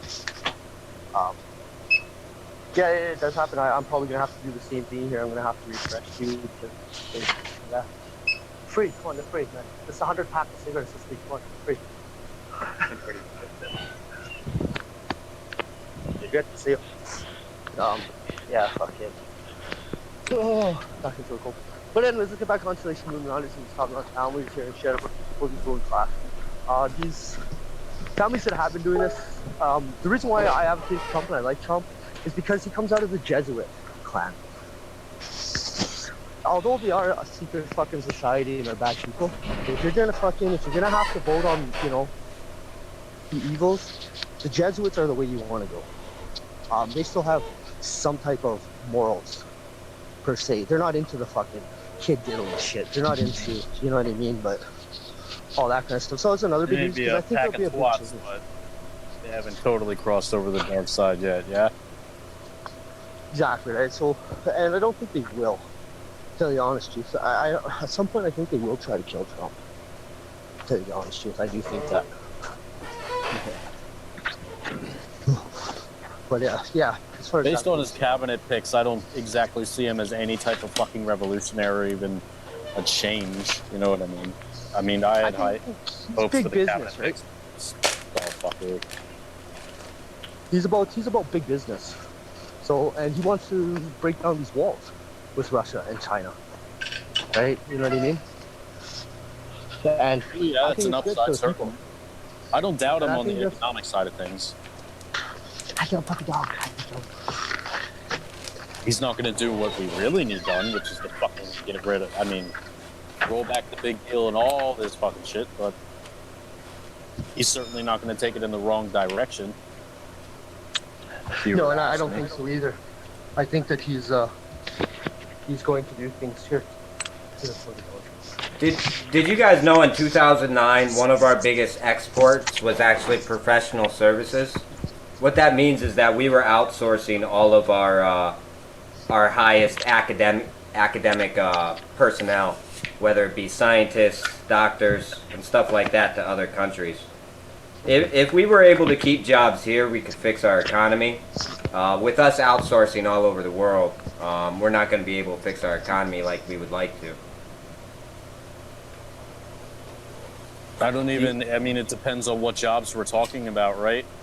If we want to talk about like the regulation of small business and things like that, you know, we should be talking about the creation of jobs and not stifling smaller businesses out and all these other things. So it's a long discussion when you want to get into how we're going to recover the economy, and it's certainly bigger than it's been politicized to be. Oh, we're sending all the jobs overseas. Okay, yeah, you know, that's fair, but there's a lot more to it than that, and it's a little bit I don't know, redundant at this point even. Yeah. Well, the creation of small business, if you were to talk to a lawyer right now, he'd tell you that it takes a lot of risk to create a business. You got to pump a lot of your own money into it and have pretty much 2 jobs, maybe even 3, to try to keep it running, and a location and stuff like that. There is a lot of luck that goes into it. So, you know, giving more backbone to small business owners, creation of small businesses would probably be a really good idea. But we're monopolizing towards, going back to the Illuminati thing, we're monopolizing, and people like, you know, big businesses, the 1% or whatever, are buying out all the smaller companies. Alienware is now owned by Dell. I don't know if I would call Alienware a small company, but that's certainly a change. No way. Alienware is no small company. They're huge. Oh, that's Well, that's- never renewable. That What now? Yeah, I got a lot of backfeed there. Yeah. But you know, that's the thing about you know, where we're at in the economy and everything with small businesses. You know, if we were to deregulate, we wouldn't stifle businesses out, and people would have a more even playing field. But that, when we talk about raising the minimum wage and things like that, the biggest proponents for raising the minimum wage, all your Walmarts and your McDonald's and your things like that, because they're the ones that control the playing field. They are the ones that can afford to raise the minimum wage. So they're actually taking out the competition when they do that. So, like I said, a much longer discussion, and another... Raising minimum wage, it has, you know, it sounds good for people that are doing whatever, but really, like you said, Oscar, right, picking cotton, right? It didn't pay that well. It's a job, it's a fucking thing. It's that industry, and it's regulated for a certain price for certain things, right? And when you start raising minimum wages and you start raising these wages, it has a chain reaction effect down the line. Not only does now you have to pay more, you have to charge more, which means the bottom person charges more. A good little thing that came out not too long ago was a video about, like, you know, this person working at a grocery store that wanted, you know, the $14 an hour, and when they got the $14 an hour, the company now has to start charging more for their salad, per se. And so when you look at it, and now, like, what used to be a fucking $3 garden salad is now costing you fucking $12 to $15 for a fucking garden salad. You know what I mean? Like, even you go to, like, Wendy's and shit, there's like $8 for a fucking garden salad. Like, right. You know what I mean? And really, like, 4 years ago, that salad was only like fucking $1.99. Right, and I remember when they made the change where if you worked over, I don't know, like 29 or 30 some hours, that your job had to give you these benefits. Everybody's hours got cut to shit. There's all these consequences that are not talked about until it actually comes, and these big companies know that the consequences are coming. They see it coming. They have entire teams of people that can break it down for them, and it's systematically, you know, they pick and choose what things they want to what they want those consequences to be, and they know what the consequences. So, but of course, it's politicized to help the working man, and then when it arrives, everybody's going, well, we didn't expect this. Well, you also didn't expect to get fucked, now did you? But that's how politics works. Now with Trump in and going back to these secret societies and everything like that, there was a lot of, like, especially in like the libertarian community, anarchist even community, people that were really rooting for Trump, not for who he is. Obviously, from that political standpoint, he's authoritarian as fuck, and we don't like him from that. But we do like that he kind of comes from a different world. We like that he's from the, he's kind of an outsider from this political, realm. And we like the fact that he's able to get in the ring with these guys, and he can have nothing to lose. He has his own money. He doesn't need to fucking suck people's dick for funds, and he can piss people off and not just go away. Yeah, that scares people because he doesn't need all these lobbyists behind him. He doesn't need these groups. These people no longer have influence on what he wants to do, which is a huge thing about corporate America, right? All these lobbyists are like, yeah, well, we'll give you fucking $30 million, but your fucking first run around there, we want to see certain things, like the tobacco lobbyists. You know what I mean? Like, hey, we want to see this and that, right? And these big guys, big pharmas have a big play in it. And when you don't have these people backing you, and you're able to do this kind of shit by yourself, not only does it affect the other ruling governments and the parties that are involved, but it also, the corporations start to feel a threat. Because, you know what I mean, no longer are these things going to be just passed through the FDA's fucking desk without some actual, they're like doing some homework and actually research, right? Right. And it scares these people. And that's what I like about Trump also. He speaks his mind. A lot of times he's really, he's misunderstood for a lot of shit. Things that he is kind of like a narcissistic doofus that gets, really thrown under the bus a lot. But he ought to earn, I think, more credit for the things that he does say that no one else has the balls to say. Now, mind you, he is from a position of power. It's much different than like when Ron Paul was actually legitimately trying to win the presidency, and then he got in front of people in a fucking debate and told us that 9/11 was our fault from blowback. It's a lot different from that.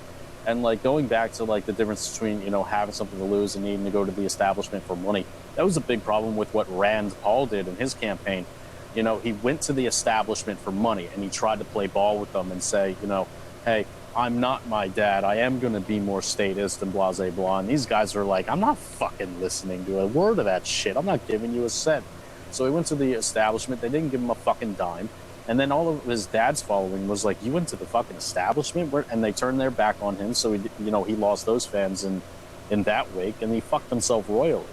You know what I mean? If he had just turned around and went straight to, never turned to the establishment at all and not tried to play ball and gotten his hands dirty, it might have been a much different race. I'm not saying he would have won anything, but I think the landscape would have been much different. Well, agreed big time. That's another thing I do like about Trump. These stories that everyone sees, these negativities about him. He's actually done some really good things and some nice things for people. You know what I mean? There's a story that is true, it's been verified. You know what I mean? He got a flat tire on the side of the road one day. Some guy fucking pulled over, helped him jack it up. Didn't even know he was fucking Donald Trump. He didn't care. He was just a nice guy. Donald Trump went out of his way to find out who that guy was. Fucking paid his mortgage off. You know what I mean? Right. Like, you don't hear about that. And when you do, they're like, oh, it fucking didn't happen. And buddy comes up, he's like, no, my house was paid for like 7-8 years ago from this man. He's like, I didn't even know this guy was Donald Trump. I was just helping this guy out. You know what I mean? And he's the kind of thing, he goes out of his way to, do a lot of things you don't see through media coverage and stuff. There's a lot of and he also has his moment as a twat, but yeah, oh yeah, don't get me wrong. He's here that talked we about. all are. When you speak your mind openly, like a lot of us do, yes. It's a whole different era. Like, it's a whole different era now with the Donald Trump in power. Except that, like, things are going to change. The Americans want to change, and Donald Trump is going to give them change. It's going to be a totally different fucking.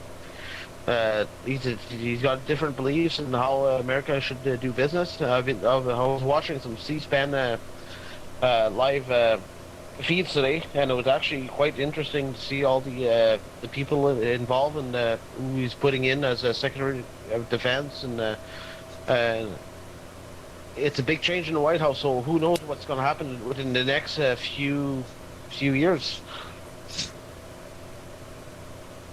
Well, you know, as I will often say, I think that, you know, the presidential candidate really doesn't matter that much. I think it's all just like a brand of marketing. We live in a fascist state, an oligarchy, you know, whatever have you. But it does make way for a different, you know, social landscape in the actual country.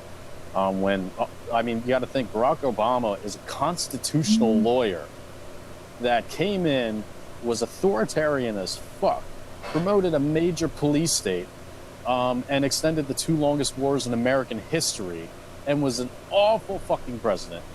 And now we got this guy who comes in and he basically just critiqued everybody. He didn't even necessarily say what was going to change, blah, blah, blah. And then we just sucked this guy up.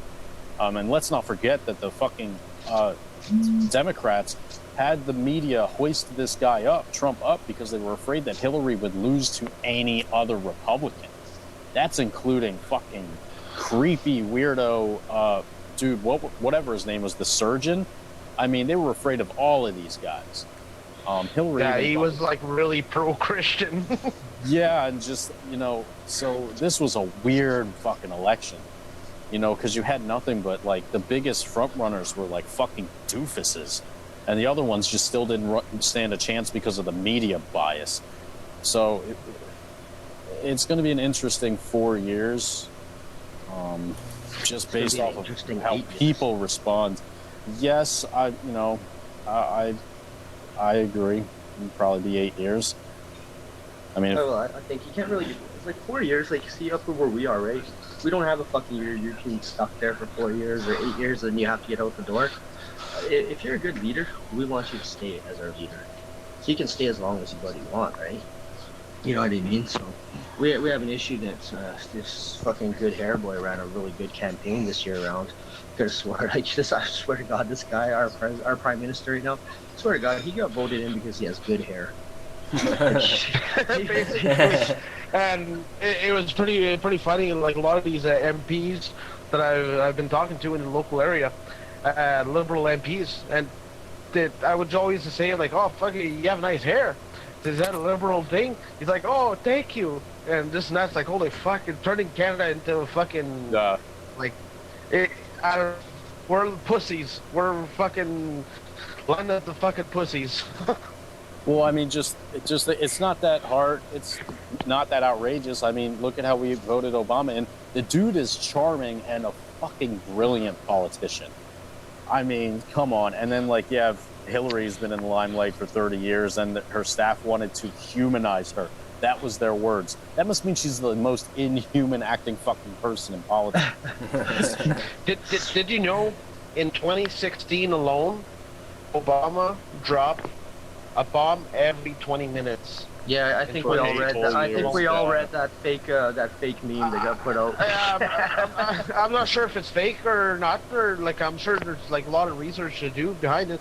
But Obama's dropped a lot of fucking bombs, and I don't think it's too far-fetched. I couldn't imagine I mean, I wouldn't be surprised, and it doesn't really matter if it's grossly, over-exaggerated. I mean, at the end of the day, he had 8 years of butt-fucking an entire region.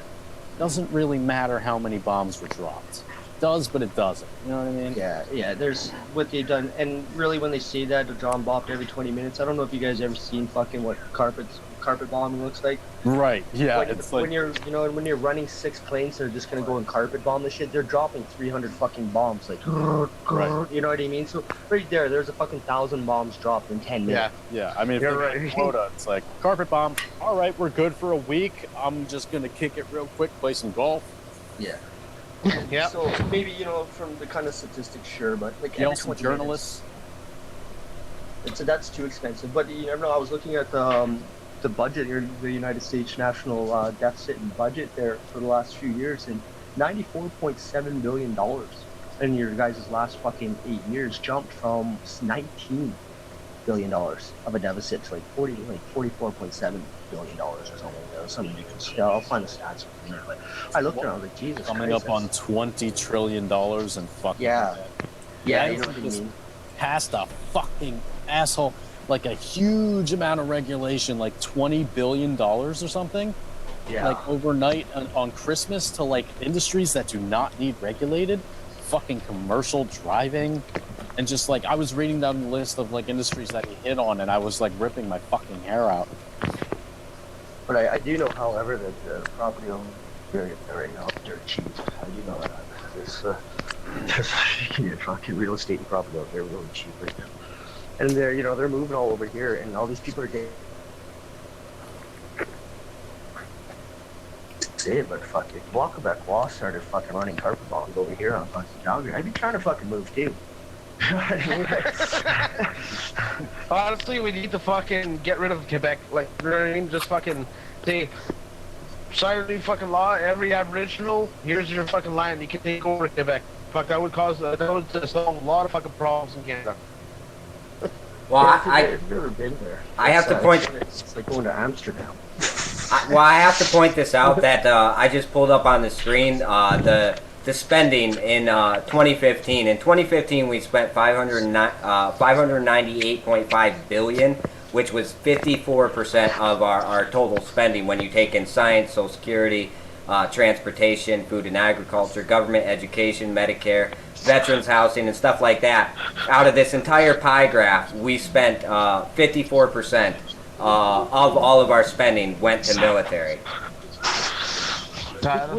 With that kind of money floating around in circulation, I don't know, man. How is your money not depleted?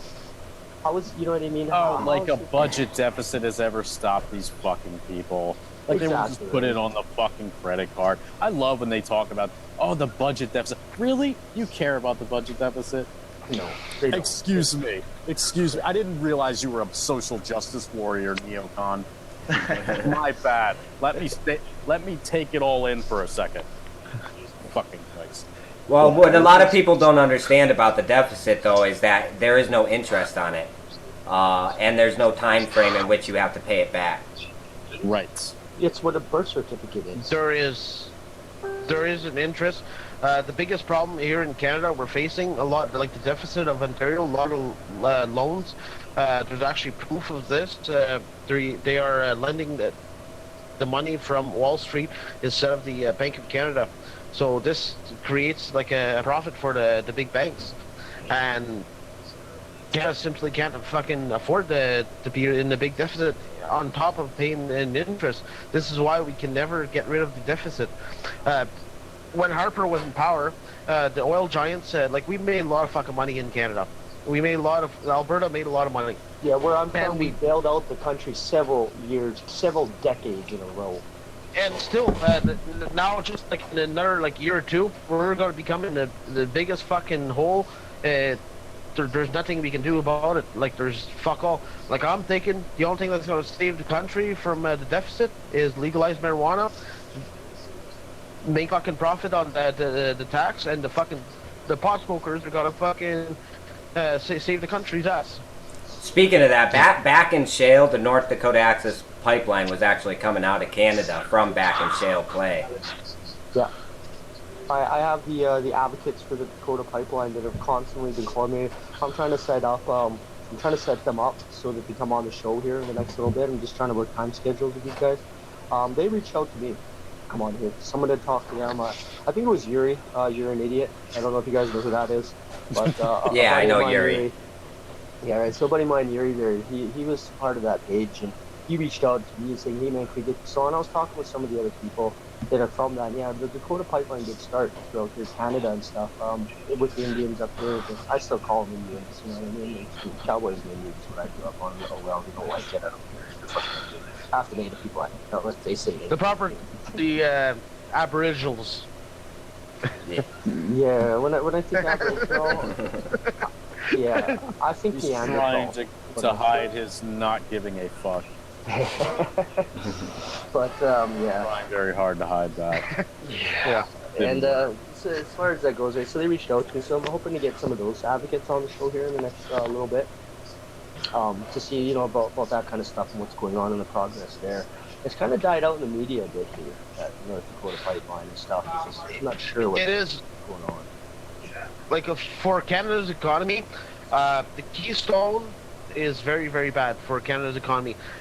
Believe it or not, the energy east is actually good for Canada's economy because the crude oil is going to be transported to the east coast and refined, the process on Canadian land and create Canadian jobs. Basically, Keystone would, then it transforms into the Dakota Access Pipeline and all the way down to the southern U.S. Basically, it's going to promote.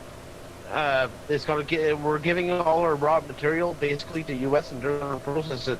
Because of all the new carbon tax and everything, it's so expensive to process here in Canada. So that this is why this pipeline project is going on, and this is why the Liberal government is really pushing hard on taxing, implementing many taxes on basically any kind of emissions in Canada. So we're giving away all our jobs to U.S. Trump is gonna fucking love us. So. Honestly, I don't think there's going to be a conflict between Canada and the U.S. With the new agenda of the New World Order. And speaking of that, since the topic is Illuminati and New World Order got brought up, George Soros is not very happy these days. Yeah, no, he's not. His name's up everywhere, showing up as the advocate behind Black Lives Matter, putting up money to cause riots. I don't know if you guys know the story about George Soros and where he was. He was actually one of the people that apparently was smuggled over here to our side. His job during the Second World War was he would go with the soldiers, he would knock on your door. Yeah, he would knock on your door and ask if you were Jewish. If you were Jewish, they detained you and took every piece of fucking material object in your house over to a fucking vault. And he went to the next door, knocked on the door, said, "Are you Jew?" And if they say, you know what I mean, that's what the Anne Frank story of hiding is, because that's what they were literally doing. And George Soros was the front guy. He was literally the one knocking on the door. It was him. They had, and he was a kid at the time, and it's weird because like his dad was actually known for helping out some Jews. So the story is like wishy-washy, but it's still, you know, it's still there. You know what I mean? You can still say he was a collaborator. I mean, there's everybody speculated about this. But at the end of the day, like, you look at what he's doing with Black Lives Matter and all this other stuff, and you have to think, well, obviously this motherfucker's a globalist, and he is not above, you know, social engineering, which definitely fucking hurts people. The story behind that is, I mean, there's a lot of theories behind. I don't know, Jeff, if you want to elaborate on his involvement in Black Lives Matter, because I know what I've heard, but there's not a whole lot to elaborate into. Yeah, bring me up to do whatever. I'd seen these things because I went after the Black Lives Matter when it first came out and people were getting all mad at me, and I started all these other things. Cuban World Lives Matter, fucking Flat Earth Lives Don't Matter. I started, you know what I mean, a while back, started doing all those things. He started when we ran when we were adopting the Black Lives Matter page. We came back to find out that the page wasn't originally a different group before it changed its name to the Black Lives Matter, and it was a group that was funded by George Soros. And then it became the Black Lives Matter, and they put some advocates and put up the money to build the buildings, to put these, like, you know, different chapters per se of these Black Lives Matters. But yeah, he was behind all that. It was like no different than what he was doing to, you know what I mean? Like, he had ads running on like Craigslist and shit like that, I believe, right, in the States. They'll pay you up to $1,000 to go out there and protest against Trump. Well, not only that, it was actually like, I mean, there was talk that he was like paying, you know, he was like bailing out fucking people that were in jail, and with the promise of, in exchange, they would go to these protests and they would make things violent. Like, was specifically to make the protests violent and ugly, which is very much like the same type of fucking thing that we did in Ukraine. Not a lot of people know this, but we had people on the ground. There's like a black operation where America had mercenaries posing as protesters in Ukraine during the revolution to make the protests violent. So the first shots fired were actually by mercenaries. And it's sounds very much like that with Black Lives Matter, where, you know, there's a motive to make these things violent for various reasons, and people have speculated about that a lot. obviously being socialist agenda. There's some sort of thing that he's involved in with wanting to like tear down the old cities and put up, you know, real estate, things along those lines. Yeah, he's a bad man, really. He's a bad man. Don't know who George Soros is. He is a bad man. George Soros actually has a lot of involvements in Canada as well, and I've only started researching a little bit of this topic recent few days, but I'm hoping to have a lot more information on this on Soros and within the next few episodes. Well, I've got a lot of information if you want. I was involved in a few of these non-threads that was, you know, they were going after the Black Lives Matter, and I hopped into these chats and they're all talking. I'm like, sometimes they get thrown into all these so-called anon groups, and these guys are supposed to be like hackers and shit, and I'm looking through the threads and just kind of laughing. I'm like, you guys are like, you know what I mean? It was a good meme that my buddy came up with the other week. It's like, plans to DDoS Facebook. Group is in Facebook. Yeah, you know what I mean? Like, what are you guys doing, man? You're gonna have your group meeting in Facebook. Yeah. How is that gonna fucking work? Like, use your head. Well, Facebook isn't gonna last. Like, I don't think Facebook. I think Facebook era is fucking gone for a shit. Basically, like I'm recommending everybody, every anon across the world to find a new way of communication. We do have we have the irc.nl. I'll put a post up in there that a lot of people are moving over to wallsecurity.nl. You guys can Google it or look it up. You'll find where a lot of the nons have gone over. Goes over to wallsecurity.irc.nl. You'll find a lot of them over there. As far as, yeah, right on. I just tagged George Soros so he could come join us on the show.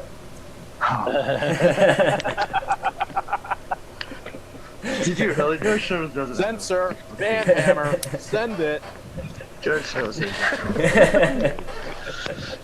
But it would be kind of awesome if we did get him in here. He's gonna get in here and start screaming at us in Yiddish.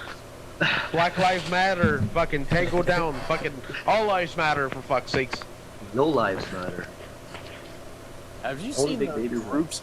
They don't even put like there's all lives matter. Okay, I get that, and then there's no lives matter. But then there's like Black Lives Matter, and then, you know, whatever lives matter. But there's actually a group that says all cop lives matter. Like, they put the word all in front of their fucking cop demographic, like that extra word, and that to me was just like extra fucking babyish and cunty. I could not let them go for that. I fucking trolled that real hard. Like, what the fuck? Like all cops, like, fuck half of them, or fucking pedophiles, or fucking whatever. Like in Canada alone, there's so many fucking cops that are getting arrested for fucking pedophiles and all these fucking big bus, or they're drinking and driving, or they're fucking breaking the law. They're worse than fucking Canadians alone. Yeah, well, I mean, even if somebody put like all Black Lives Matter, I would consider that upset. Like, you know what I mean? I'd be like, no, actually, that's not necessarily true. We're out here to give you guys some sort of like equality and like let people know that this fucking shit has to stop. Okay, I don't have to start like liking all of you. You know what I mean? So when you put all blank lives matter, it just strikes me as extra fucking shitty. It's like, no, we're gonna troll you. Yeah. we should almost start a fight between Black Lives Matter and Flat Earth Society. We should get them in. Hey, but just imagine if they ever unite. Holy fuck, they'd become the best fucking trolls of the internet. Yeah, but it'd be kind of interesting. Bernie Sanders would be a fucking flat earther by the time they were done with them. Jill just shared our thing to Anonymous Worldwide, so we're probably going to get a lot of viewers, she says. Only wait till halfway through the feed, Jill. Awesome PR. Jesus. Shout out. You fucking weirdo. For another news, we say Ed Lives Matter. Ed Lives Matter. Reg, you missed it. We got Ed up on the show. We have, not even. It was a 2-part episode, man. It was a night that we ran for 8 hours, dude. It was a 2-part fucking episode, and we had fucking Ed come up on the show. Holy fuck. And I got all kinds of drunk. It was fun. I got all fucking kinds awesome. of frustrated with hearing a retard speak in my ears. It's like, Jesus. Well, the one network, Community 666, they're telling me, like, oh, Ed doxed himself. So, like, he's harassing the community to fucking take him in and to start help posting on their network and shit like that. And I'm like, fucking dude, stay away from this fucking guy. It's like, yeah, I know, fucking, he's like, he's annoying as fuck. Well, speaking of Ed, freaking, the whole thing that started the fight between me and Ed when I jumped in that fight was because I told him that he needed some medical help, and then he started blowing me up from like 8 different accounts, all because I told him he needed some help on his post. You know, like, the amount of accounts that he was saying, but he's like, remember, a lot of people thought I had like 100 accounts. It was more like 40. And I was like, Jesus Christ, 40 accounts? How the fuck are you still managing 40 accounts? I mean, if this guy, I've almost thought about employing him for certain shit. You know what I mean? For like mass spamming. He's got fucking 40 accounts, and he seems to be able to manage them and use them every day. It's, you know what I mean? It's almost, but the same thing with him finding out about the fucking, you know, his work in his fucking groups of, like, you know, agents and shit like that. It really made me think. I looked into some of these groups that he was fucking in. They're just mostly, Him mostly talking like, to himself yeah, pretty much. in all of his accounts, having fucking arguments with himself. I don't know. The guy's fucking messed up, man. He's just misunderstood.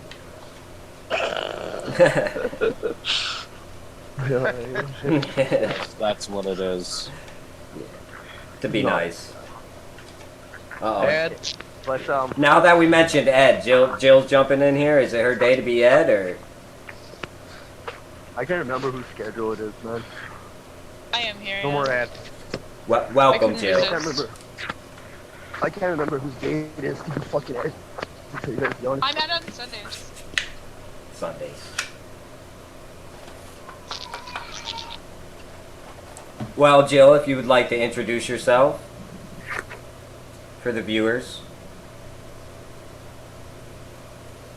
I don't know. Hi, I'm Jill. I do a lot of stuff behind the scenes. I don't really like people to know what really I do. I'd rather them just underestimate me and surprise them later. But I don't know. Hi. Hello. That's about it. Loved by some, hated by even more. Well, that was borderline creepy. A little bit. I do lots of things, and I don't want you to know any of it. Till later. You just wait. Especially if it's my Ed day, then I do a lot of things on my 40 accounts. The arguments with myself get intense. I stalk myself sometimes. I fucking raged on myself the other day. And myself went off, and then my other self started crying, and my other self started laughing.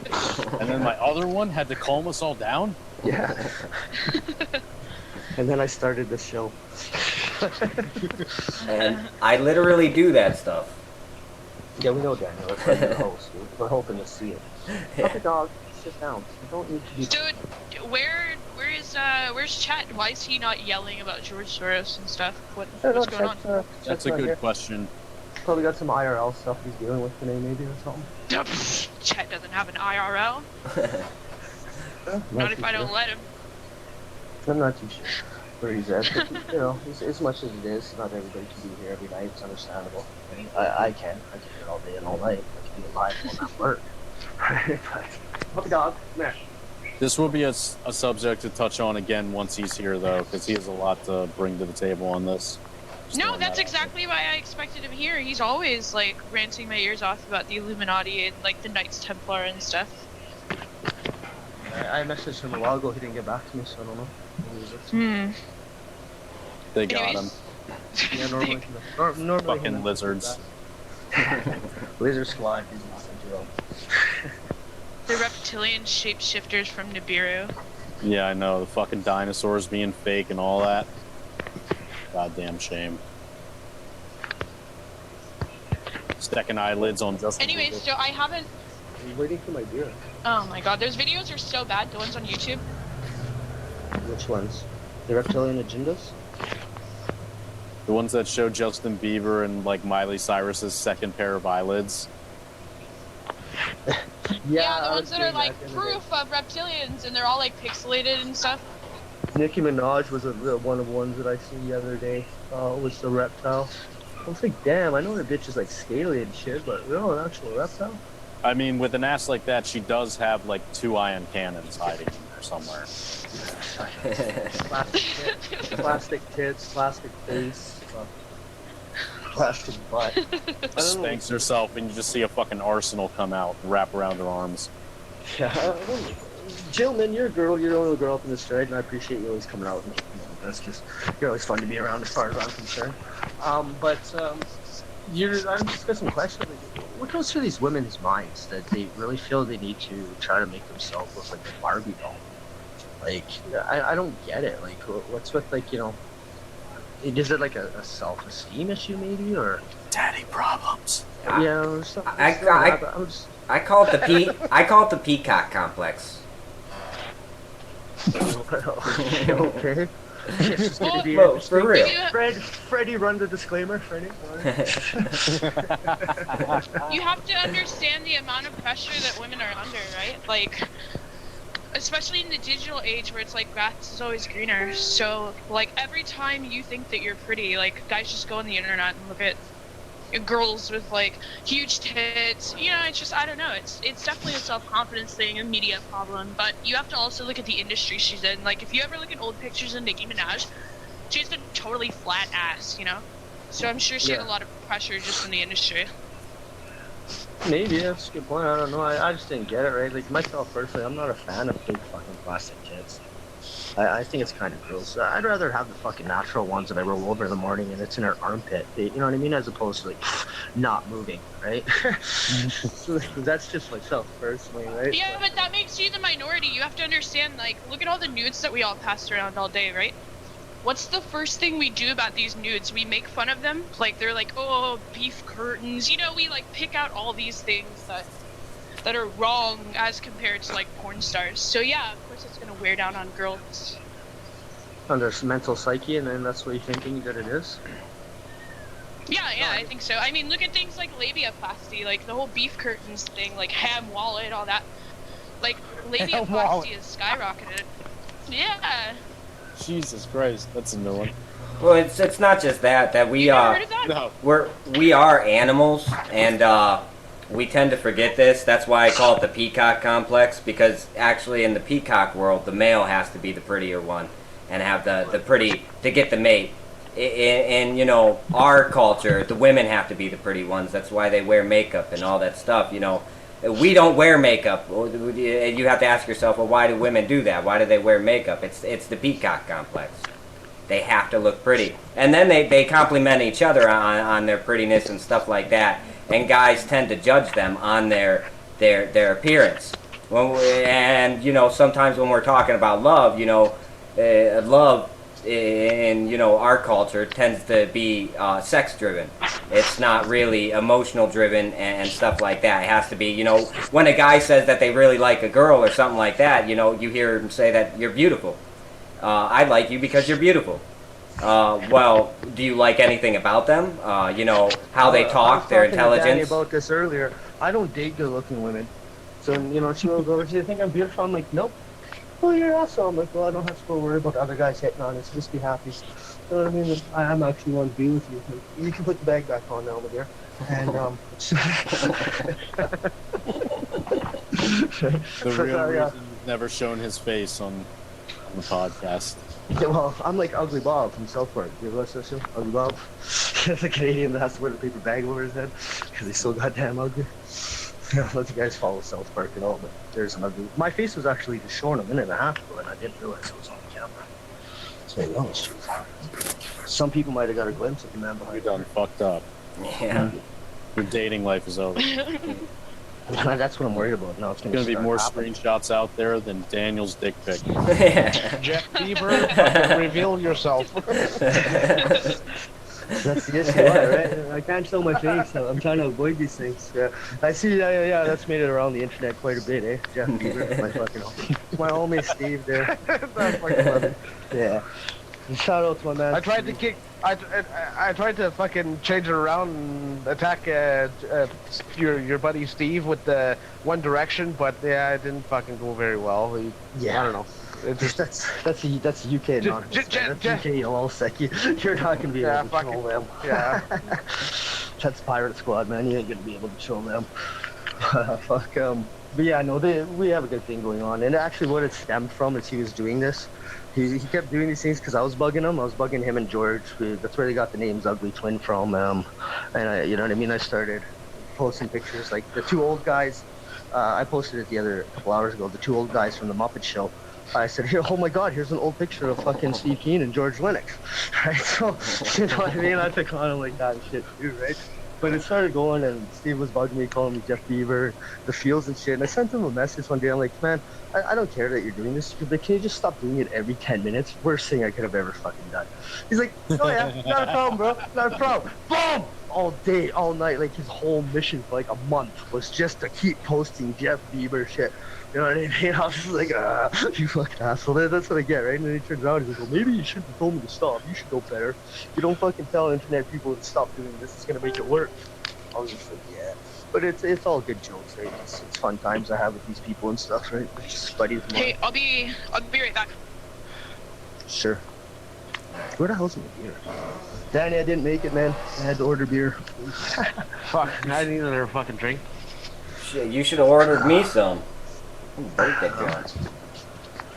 I don't know. You guys got like dial bottle service where you guys are? Well, we get beer delivered right to our house.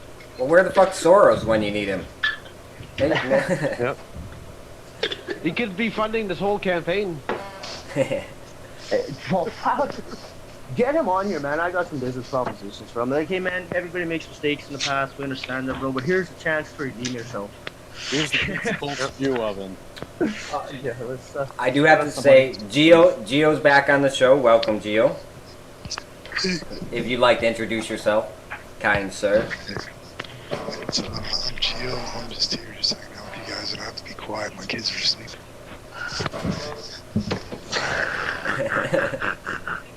Okay then. Alrighty then. I highly recommend you just go in the room where your children are and talk as loud as you can. You know what I mean?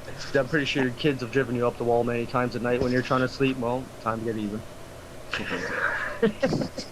Yeah. But yeah, going back onto on topic of talking Illuminatis and government shits. Myself personally, I tried and I really thought about getting into politics and starting to run for MLA for where I'm at and stuff. Reggie, you probably know that Ralph Klein, right? When he was running Calgary, he created something that was called Ralph Bucks around the city, and everybody in fucking Canada was coming to Alberta to get these fucking Ralph Bucks. He was literally giving money out of the government's fucking bank account back to the people. Literally going into the fucking government funds, going into the government bank accounts, literally pulling out hundreds of thousands of dollars. And he would be at usually the Cecil, downtown at the Cecil drinking, but he was a heavy alcoholic. And I don't know what it is, but it seems like the addicts that get into power in our country seem to do one hell of a they seem to do one hell of a good job. Yeah, well, that's why I'm trying to convince this one fucking Italian here, provincial member, and he's fucking like he's always posting shit like on his Facebook page, and his wife's making this new type of wine and this and that, and I'm sure it's fucking like really fucking good. This would be wicked wine to fucking troll with, but anyways, but like this guy here is actually doing a lot of good things for Ontario. Do you remember? Were you here in Calgary when Ralph Klein was running the show? Yep. Yeah. Do you remember the Ralph Bucks? $400, like every month he was giving back for like the longest time, right?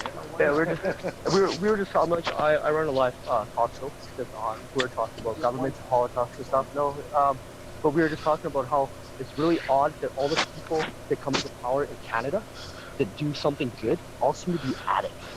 Like whether, you know, like Ford, Rob Ford or whatever, right? You know what I mean? Out there like smoking crack in the middle of the street, beating people up. Next day he's at office, and he just dropped the deficit by like 20 grand that day, that afternoon, right? So it was no different. All fine with an alcoholic. You'd always find him after the regular person. Yeah, and he shows that. And that's what we were just talking about. It's like you get these people that are straight johns in power, and they don't do anything for us. You know what I mean? But then you see all these guys that have got like addiction issues that are lowering our budgets and bringing money to the table. We're just trying to figure out maybe the money's full. Yeah. Have a good one. Thank you, brother.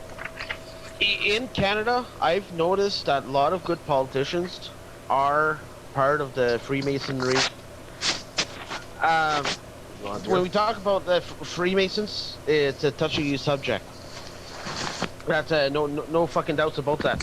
But in Canada, like Freemasonry in different areas, It's different. It's good. What is it? I've seen many parts of the. Reds, every time you start to talk about something that's actually important, you fucking get the RoboCop fucking voice happening. Yeah, they're trying to fucking censor me. But like at many places, let's see, like Clinton, Michigan, you get a lot of Freemasons. They a lot of Freemasonry that was involved in politics in Flint, Michigan alone are fucking corrupt as fuck. Like, but it's not that corrupt like everywhere else. You know what I mean? Like, so like it's a touchy subject. Like I'm still like observing this whole fucking issue. Well, it is very true that there is a. I actually worked with a Freemason, and then my uncle was a Freemason. You know, they all had that special ring that they get. They all get a special ring, but there's many different chapters, and a lot of them aren't as high up as you know the others are. Yeah, that you would think. They don't get access to the great libraries and stuff like that. Kind of like Vatican has that secret vault. Not everybody can get into that vault, like the high cardinals and the Pope can. But other than that, everybody else is blocked off. A priest goes in there; he's not going to be able to get into that vault. It's the same thing with the Masons. They have chapters. And not every chapter has the same agendas. Yeah. I'm not going to say names or whatever, but I have some friends here in town that I grew up with that are involved in Masonic lodges and stuff. And I went off on them. I'm like, dude, what the fuck's wrong with you? Like, we grew up together, you know what I mean? Like, what are you doing? And he started showing and telling me and, like, talking to me about some of the things that these guys are doing. And it's not quite what you think, right? It's not quite the same as what every fraction is doing. For everybody, that Freemason is it's not something you want to go into as a lifestyle. I can educate, like there's a lot of different information I can provide you guys on what to like, not to get involved. Like it's like once you get really up there in 33rd degree and stuff like that, that's when we get into like shit like Pizzagate and all kinds of other things going on. It's fucking bad.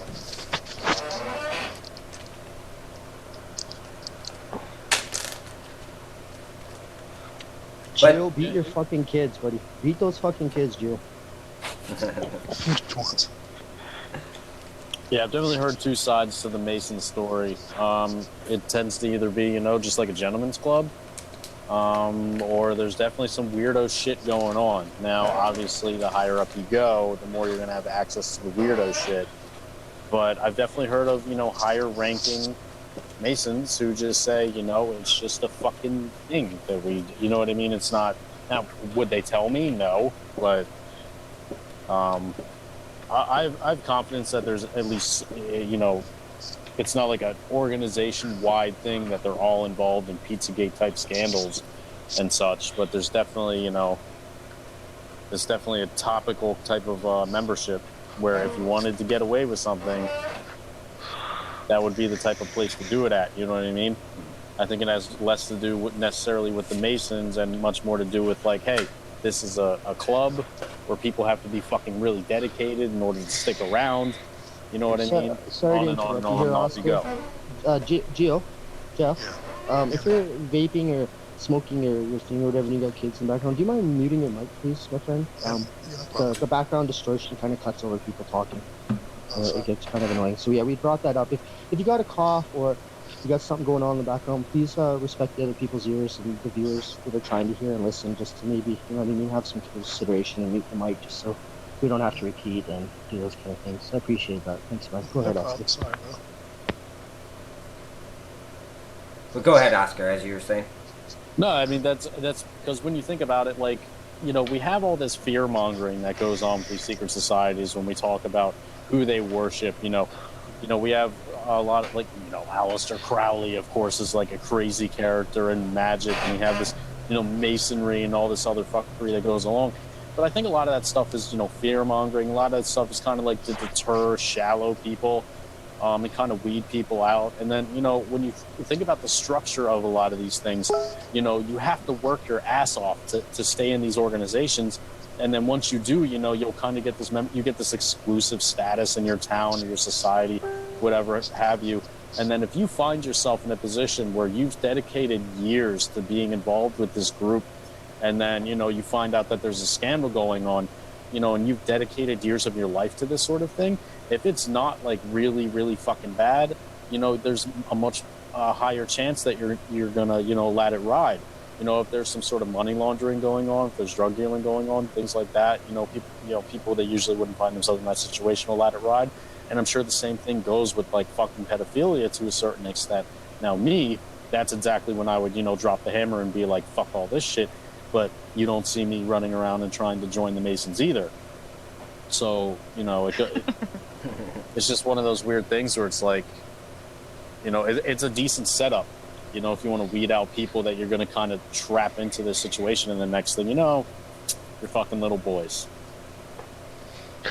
Well, that's the nice part about the addiction problem.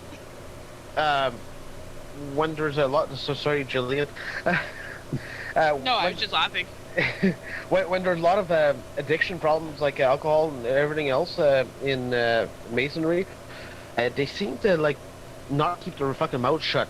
So a lot of these spouses and that are like ex-spouses of masonry, or someone that was head part of masonry, a lot of times what happens is they'll speak out to their spouse, and then a bad breakup goes on. Then they try to hire like hitmans and whatnot, and these spouses open up and start doing documentaries, and you get to hear like a lot of the stories that were being told about how the organization, like how things happen in behind closed doors. Like, we will never know the truth. We will never know the real truth because we are not there to expose the truth. And a lot of these things are not even put on the internet, or not even like a lot of things are, you can never reveal the truth unless you're there with an actual camera. But there's obviously bad things going on in their secret society, and JFK warned us, like the secrecy, like the JFK speech is one of the best speech out there that I've in mankind. Like, it's crazy. Yeah, and actually, like, it was cool how he did it. Like, if I remember correctly, he had like this speech, and it was very well done, and it talked about a lot of things, and then it was kind of like, and correct me if I'm wrong, it was kind of like almost felt tacked on the end, where he said almost like, oh, and by the way, there's a lot of fucking people out there that are trying to subvert your government and these secret societies, and I am going to expose them. Mic drop. And then, you know, of course, people lost their shit. Like, I don't remember it actually being like an entire speech of him talking about, you know, these secret societies. You know what I mean? Am I hitting that right? The biggest problem with JFK, what funded his political involvement, what funded his campaign was the bootleggers and everything. His father was actually part of the bootlegger business. Yeah, I mean, the Kennedys were a bunch of fucking drunks with syphilis. Like, so in the end, he betrayed his own fucking people, his own group, like that put him into power, that paid for a whole fucking political fucking movement. So he kind of had it coming to him. Like, he is a he is a very smart man. He had great ideals for the nation, but he betrayed his own people. And he had great hair. I got to throw that out there. I like his hair. Just for men, have some goddamn respect. We all know the body that was buried is probably not the same body that his own body. It was probably that fucking cop body. I mean, who knows, man? You know, in these fucking societies too, like Skull and Bones and everything, I mean, when you think about it, they're really just like, think about all the wacky shit that goes on with frats too. Like, is it really, I mean, obviously there's weird shit that goes on, but just like, you know, you hear about like Skull and Bones, and I remember being a kid learning about Skull and Bones, you know what I mean? And like spiritually or whatever have you, I was much more closed-minded back then. And obviously, immediately, I'm going to go to this like weird, like, oh, it's satanic type of fuckery thinking in my head, you know what I mean? At the end of the day, it's really just all there to be edgy, right?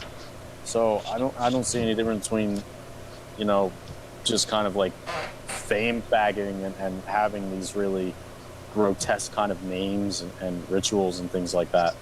Which throws into concept, you know, the Templars, because isn't that what they said about the Templars? But if you remember, which is a conspiracy, it's still an ongoing conspiracy. Who the fuck are the Templars? That might not even, it might not ever. Conspiracy about the Templars. Hold on, listen. It might not even just shush and listen. It might not even be solved because. At the time when the French king was indebted to the Templars, they had a giant banking system. They sold scripts or rights of, abolishment of your sins. They sold those to you, and stuff like that. And then they started out as pilgrims, or doing pilgrimage. They protected kings, queens, nobles on their way to Jerusalem. And they got crap tons of money by doing this.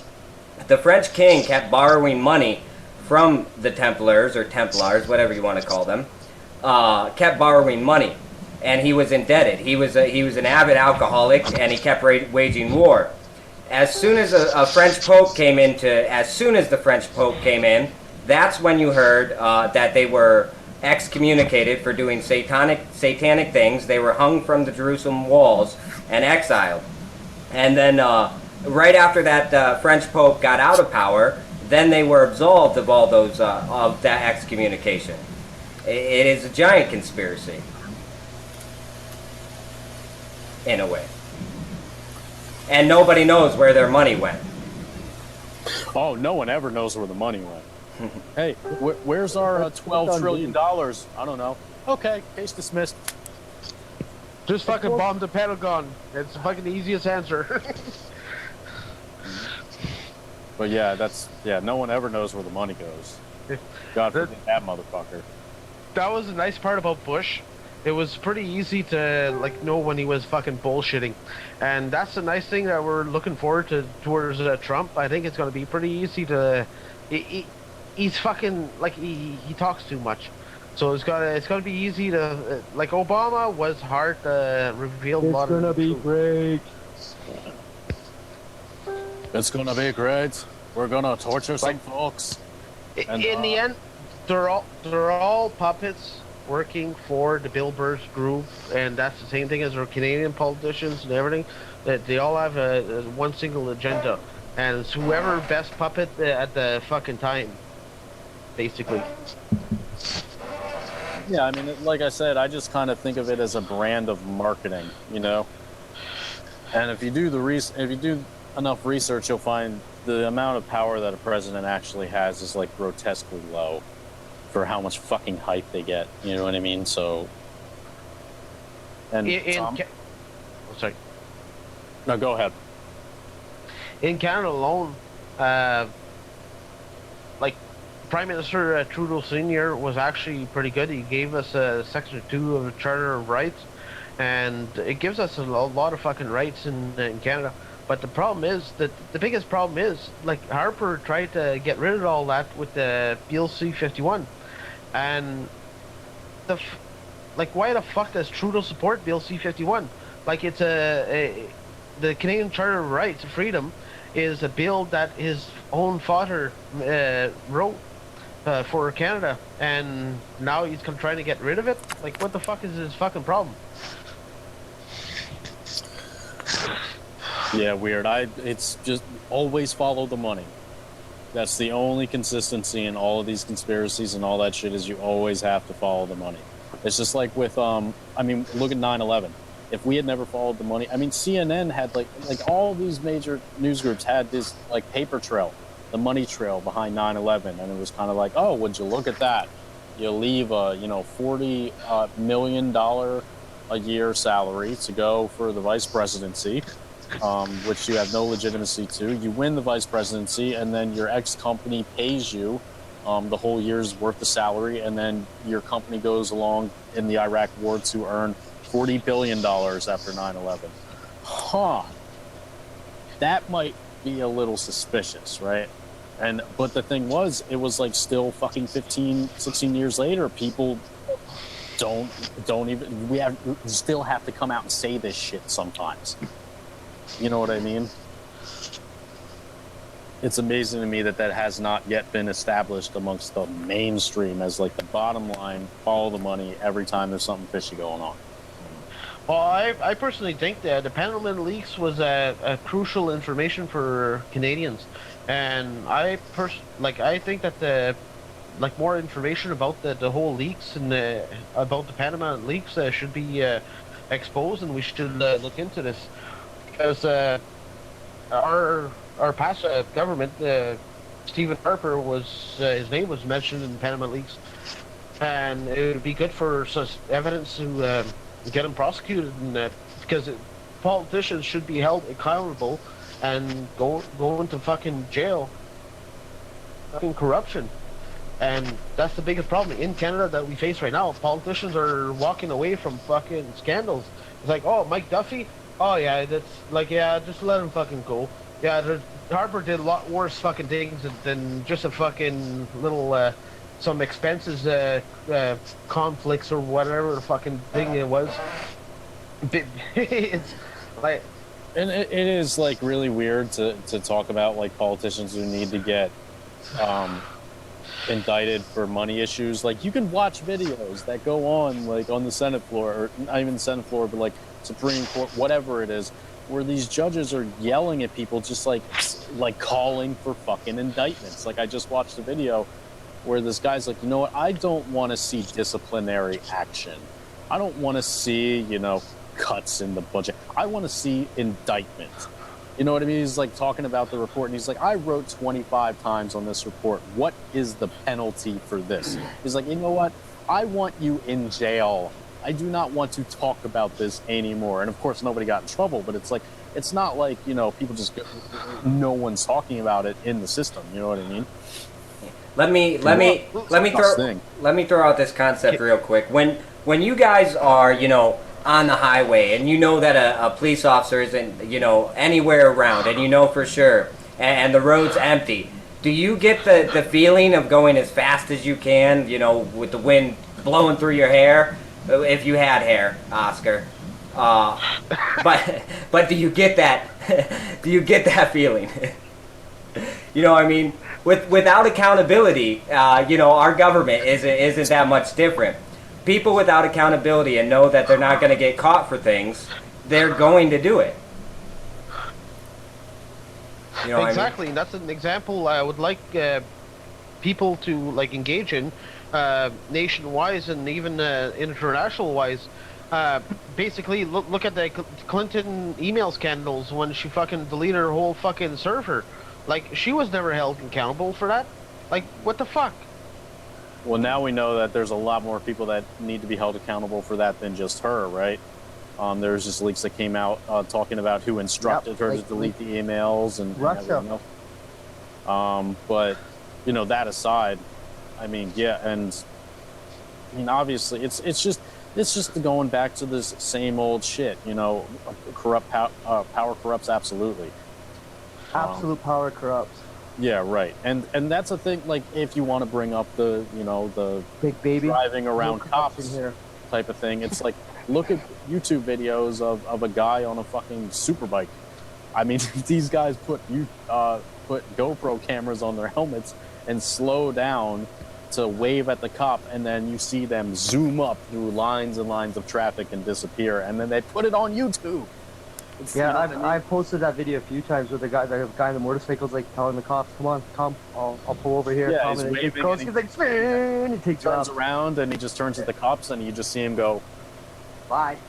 bye. And now Actually, he's the other day- known in his fucking town as like the motorcycle in all black. Actually, the other day I was watching some deaths caught on fucking camera. Basically, the same you were scenario. watching our show? Is that what you were saying? You were watching our show? Well, I'm not sure, but Watching our political careers slowly slip away in the dark abyss. so I was, yeah, pretty fucking negative and dark emotions sometimes. Anyhow, I was watching some shows and basically these guys, they were fucking telling the cops to go fuck themselves, and all of a sudden, fucking karma bites them in the ass, and they get run over by a fucking semi, and they're splattered right there on the ground. Like, yeah, well, I guess that's the end of you. Yep. Yeah, fucking snuff videos online, man. Seen some shit. Oh, it's fucked up, man. Like a lot of shit there, I can't even watch. Like I'll turn it off. I can't. You're a like, pussy. You're a pussy. I'm a fucking pussy. I'm a fucking Half the pussy. people don't. Man, right at 5 o'clock dinner time, usually around when everybody's eating dinner and shit, that's when I send out like all my friends while they're sitting around the table with their kids and stuff. You know, majority of the people have their fucking YouTube out shit, and then I mass spam. Like you guys have all seen it. Oscar, you haven't, but I like mass spam into people's inbox. They get a message, they open up, and then they see a live beheading. Or they see a guy get skinned live, right? You know what I mean? And I posted these shit, and all my friends, "You're fucking awesome, my kids are fucking sitting here." You know what I mean? I'm like, you didn't have to I open can it. only That's imagine the Facebook notifications. Jeff Kenyon invited you to watch a live stream of eyes getting poked out and person getting skull fucked. Yeah, I don't get that. So it's probably a good thing. Yeah, I don't send those to you because you know what I mean. I usually send it to the people I know it's gonna piss off. Well, I You know mean, what I'm dead inside, so you're wasting. Yeah, that's why I wouldn't bother. The stuff I send to you is actually like how you were just looking on the wall not too long ago. The stuff I was popped on your wall, right? So, and that's the kind of stuff I send between me and you. I'm not sending. That's another weird correlation too. Is like snuff shit and like these secret societies too. Like there's old like wives' tales. I don't know if you guys ever heard the old story about the monkey house. It showed up on a forum somewhere when somebody was trying to ask about the dark web, and somebody came along and they gave this cute little fucking story about how they were in the dark web and they were a ghost hacker, and then they found this place where like, you know, it was like a chat room where people were paying money to order how babies were being killed, and like they were hooking them up to fucking car batteries and shit like that, and then the dude decided to go, "Oh, I'm gonna call the cops," and then of course his laptop shuts down, his phone gets shut down, and all this other bullshit, and they basically say, "Nope, you're not. That's gonna be the last fucking thing you do. Welcome to the monkey house," and then the whole wives' tale comes full circle, right? But it's like, you know, that's some shit that really goes down, and it makes you wonder like how much fucking money is in that shit, and how many people that are in office and all these other secret societies are really behind like in this dark web shit. You know what I mean? It makes you wonder. Yeah, that's kind of why I don't dabble around in the deep web and the dark web as much as I used to a couple years ago. Not only due to the fact that it's blown up and I know the information and the stuff that I know and the stuff that we talked about. Like, there day one, I was laughing. I said, "You guys think the Tor network is safe?" People are kind of laughing off, "Oh, use Tor, use this," right? And I kind of laughed off. And there's a reason why I stay out of the dark web and the deep web for as much portion. Like, it's too exposed now. Do you know what I mean? Everybody and their fucking dog can now access these things, and all. I mean, they always could. They just now everybody knows what it is. Now, exactly right. It's become a mainstream thing. So it's, you know what I mean. It's To be honest, I've never traveled the fucking dark web. I've never used fucking VPN. I've never used IRC. Like, I personally think all those fucking organized, like all those different places are all fucking compromised. So fucking. Here's a man that doesn't do the computer geek shit that we do, and he already knows better. Right. Do you know what I mean? So that right there says a lot about you, Rich. You're not an idiot, right? You're like, it's compromised. You start using Tor and stuff. They know exactly if you're on Tor, you got something to fucking hide. That's the fucking biggest issue. And I've been saying this for a while too, and I've been saying I've done it in a couple other things. All these people are always talking about Tor and this and that. I'm like, you guys are idiots. Everything you're looking for through, like, you know, the deep webs and the interweaves through Tor, you can find on fucking Google. You can find through Firefox. You know what I mean? You can access and get to these things without having to be fucking internet related to fucking Tor. You just need to know how to turn your settings off in these presetted fucking, censored fucking things. If you know how to manipulate the settings and do what you need to do, you can access all these places simply off fucking Google. Just simply typing in the URL. And I do that, and I use these things in a lot of things I do. I use on these open forums because it's not the people on these open forums that they're after. They're not looking for the Google users. They're looking for the fucking onion fucking patch people. Right. You know what I mean? Exactly. And put a that's target on your back. So if you're going to put a target on your back, it better be out of necessity, and you better know what you're doing while you do it. So something that's very, very important for people to just know, you can run a live operating system and go to a fucking library and just stick in a fucking thumb drive in, boot the computer off a live system, and you can do your searches from there. If you think you are being compromised or being watched, there's all kinds of different ways of doing it.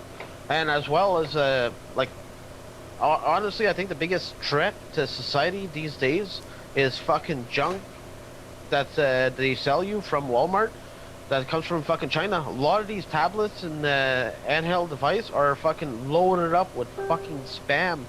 And when you run malware, some of them even come exactly. preloaded with ransomware, knowing that you're going to click on a site and it's going to activate the program that's been, backdoored and it's been sitting there. It's a sleeper cell. I would like to have a maybe a discussion about this in the future. I don't want this episode to get censored or whatever, but it's our security is a fucking joke. And people don't. Oh, go ahead. I was just gonna say that this is for educational purposes. Yeah, educational purposes only, and it's not about hacking or anything like that. It's just for securing your personal information. We already know. He said the H word. He said the H word. We're fucked. Yeah, we already know what happens when Kenyon decides to run a fucking let's do a tech show. Tech show. Tune in tonight. Fuck, all the viewers tuned in to watch us say, here's how to build a botnet. Here's what an API developer account is. Why the hot words? Stop it. Fuck is wrong? See, so that's one thing I'm not educated in. Like, I'm not educated in fuck all, but for some reason, I don't know. Fuck. Yeah, our shit guests, hits the fan sometimes. yeah, Reds that night, our guests, couple of them that come out of my camp, some other guys that I knew, like real tech savvy guys, they spent at least 45 minutes prepping their machines just to have 7 minutes of airtime. Wow. And then we got taken off, like straight goods taken off, and I've had my speculations behind everything that did happen and whatever, but it was the Jews. We know that much. Yeah. Sure. I would love to educate people just on random fucking Google search. You'd be surprised the shit you'll get out of fucking Google alone. Like, there's a lot of it's 100% legal to run a harvester checkup on a website and then find out all the email address, and you cross-reference, search all those email address, and you find out you find emails that are fucking like all that are sent the big levels of corruption and stuff, and you're like, holy fuck. And this is all shit that you can find from Google search engine. That's it. It's 100% legal. It's 100% for anybody to look this information up. What's going on with, like, that's what I just said earlier too, right, about the fact that, like, I don't even use the deep web, dark webs, and use these Tor proxies and shit like that. I mean, I don't use them because it doesn't even matter. Even with the non-proxy that's out there, it's just a really, really good fucking stuff that these guys set up. You're still like, I'm in the cybersecurity world, right? Like, that's the field I'm going into, and I laugh with a couple of some pretty deep people, right? And they're always laughing at me. They're like, why are you doing this? Like, what's this? And I'm like, the reason why I'm doing this is, yes, I know the dark side of it, but I want to learn the good side of it. You know what I mean? Like, in order to really do what you're doing, you need to know both ends. And when you are doing things on the bad side and you don't know what the good side actually knows and what the good side is actually doing, you can't stay ahead. You're gonna have a bad time. Yeah, as a black hat, it's your job to stay 5 steps ahead of the white hats. So how the fuck are you gonna do that if you have no idea what the white hats are doing? That's right, and so I tell my friends, that's why I got into it, and they laugh. They're like, yeah, you're Mac Crash. That's another handle I have, is known as Mac Crash. right? It's because I'm known for Crash Max. But they're getting into it and telling me this, and I'm like, well, this is the reason what I just said to you guys. I'm like, yes, we know about these things, and we develop these things. Like, you guys develop them, and you help me out, and you do these kind of things. But when I come to the table and I start asking questions, it was like no different, right, Oscar? When I started reading out of some of my textbooks, these guys that are like well known, you know what I mean, like very well at their fucking craft. I started reading to them about the white hat side, the good side, and they had no clue what the fuck I was talking about. You know what I mean? They drew blanks. I'm like, here, do you know what this acronym means? Do you know what this is mean? And they're just like, no. And like, and if you don't know those things, how do you expect to keep yourself safe? You have to know both sides of the table in order to play. You know what I mean? And without doing that, security online is a fucking joke. The internet was not created as with security in mind. It was two people on the other side of the world who had, were working on something, communicating, spent a lot of money on long distance calls. They were getting tired of it. They found a way to use phone lines to communicate to each other, and they both went, holy shit, look what we did. We can talk to each other now. And they just went from that. And a lot of the internet and that shit was built off that, but it was never built with security in mind. Like, security didn't really become an issue till around 84, 85. When, some fucking 15-year-old shocked the world, shut down the fucking internet or whatever the fuck happened. I don't know if that was that same incident, but it started stemming from that. And then you start getting the people like ICANN, right, who regulate your DNSs. For the love of God, I just had to write tests on this, like, not even a month ago, and I can't even remember what these fucking names are anymore because they're irrelevant to me, truthfully. But there's some, like these Asians out there that decided to start regulating and putting things to the internet to make people safe and try to make them safe and try to make them secure. But there's always going to be somebody, a code monkey, that's going to figure something out. And you know what I mean? It's I posted something to a thread earlier with I tagged Danny and Jill in it. Dan, are you here? Yeah, I'm actually in the background. I'm posting WikiLeaks that you could just Google. Hillary emails and stuff. That's fucking awesome, man. So you remember what I tagged you in, right? Between you and Jill, right? When I tagged you guys on that thing about how to destroy VMware, right? You know what I mean? Like I don't know if you read it, but a virus that is now amongst out there. It's a second generation of this thing, and it was what I was talking about the other night. It took me a minute to go and find it. I had to go through some of my security pages, but it's these VMwares that are supposed to, virtual machines. They're supposed to give you this anonymity. Yeah. And I posted, I'm like, here's a virus that's now available out there.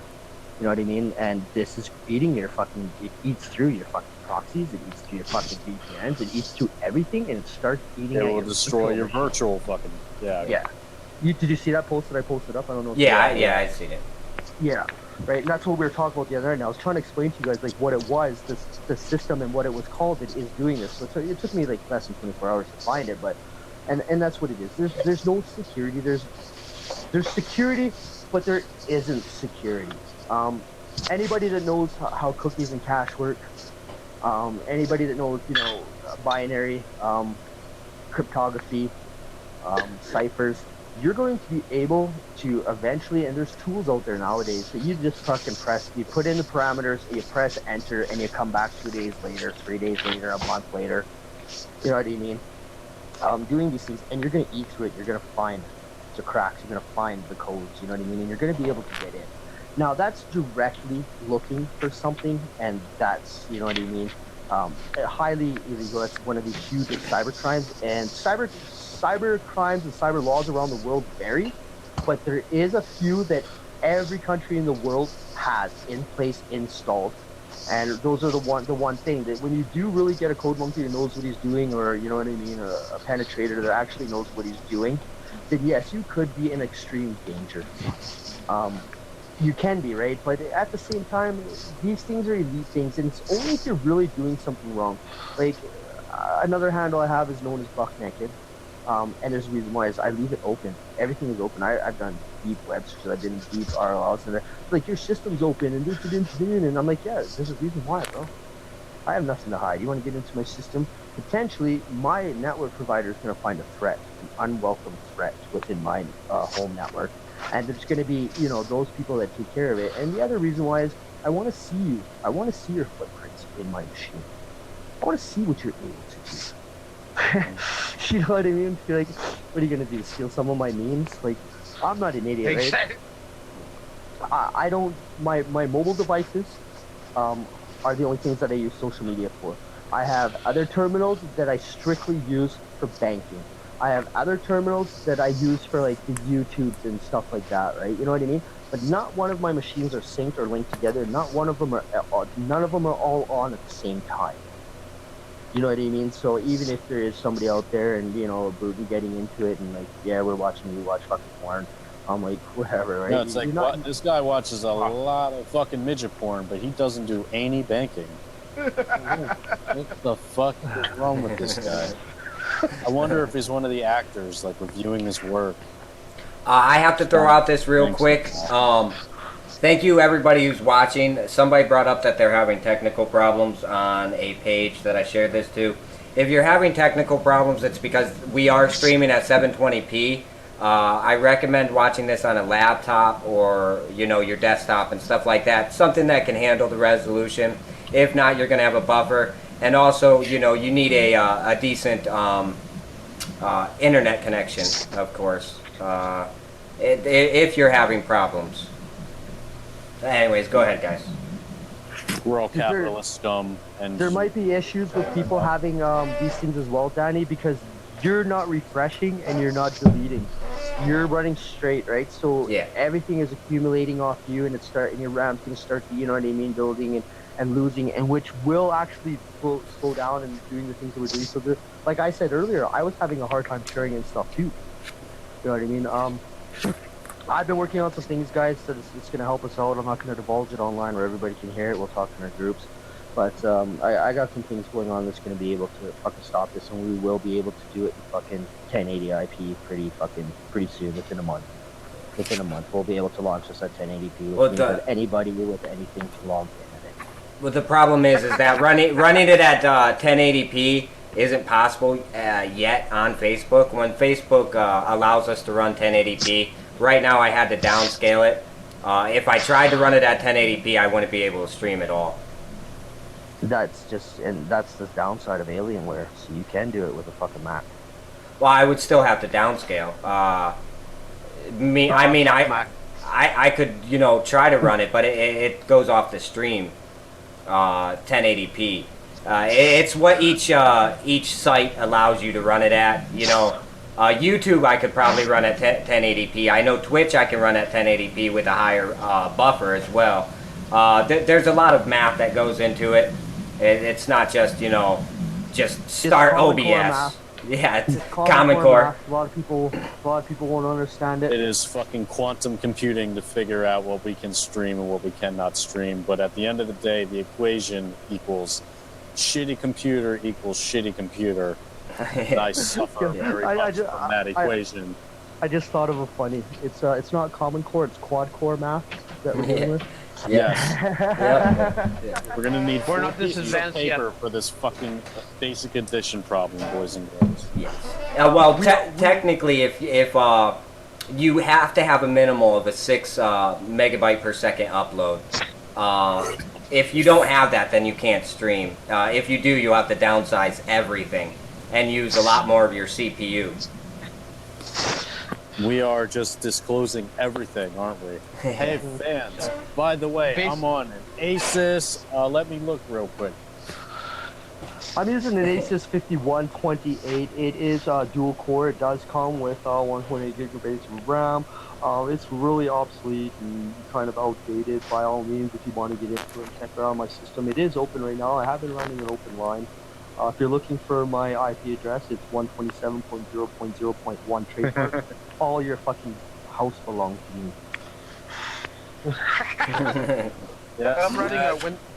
I'm running a Pete at 133 megahertz fucking processor, Windows 95 operating system. Yeah, it's pretty much all we get in Canada. Like we're not advanced at all. Like fucking, we just got rid of the super pets like last year or some fucking thing. I don't know. Fuck. I have a Alienware. The processor is a, I think it's 8-core i7 960 at 3.2 gigahertz, but I can overclock it to 4. gigahertz. Shut I your also fucking poor mouth. my RAM travels at 16 megahertz or 1600 megahertz. How fucking ironic! The moment I said I'm running open, by all means, check out my system. Whoever you are up in here, you've probably got about 40 seconds to disappear. Before you're about to see some really bad times. My Nigerian friends will be contacting me shortly. Looking to see. But The key I found a lot with the PCs is to run a Linux operating system. Microsoft seems to be fucking taking up resources like the same way the banks are fucking taking up Like all a the bunch profits of at Wall commies. Street. Just say it, like a bunch of fucking commies. Get right to the point. there's nothing wrong with communism. There's nothing wrong with it.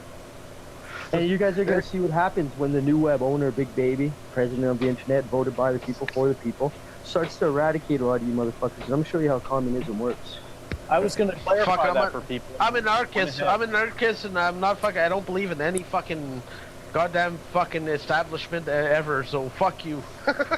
Now I have to kick you off my show. Yeah, I'm sorry. Where do I sign up?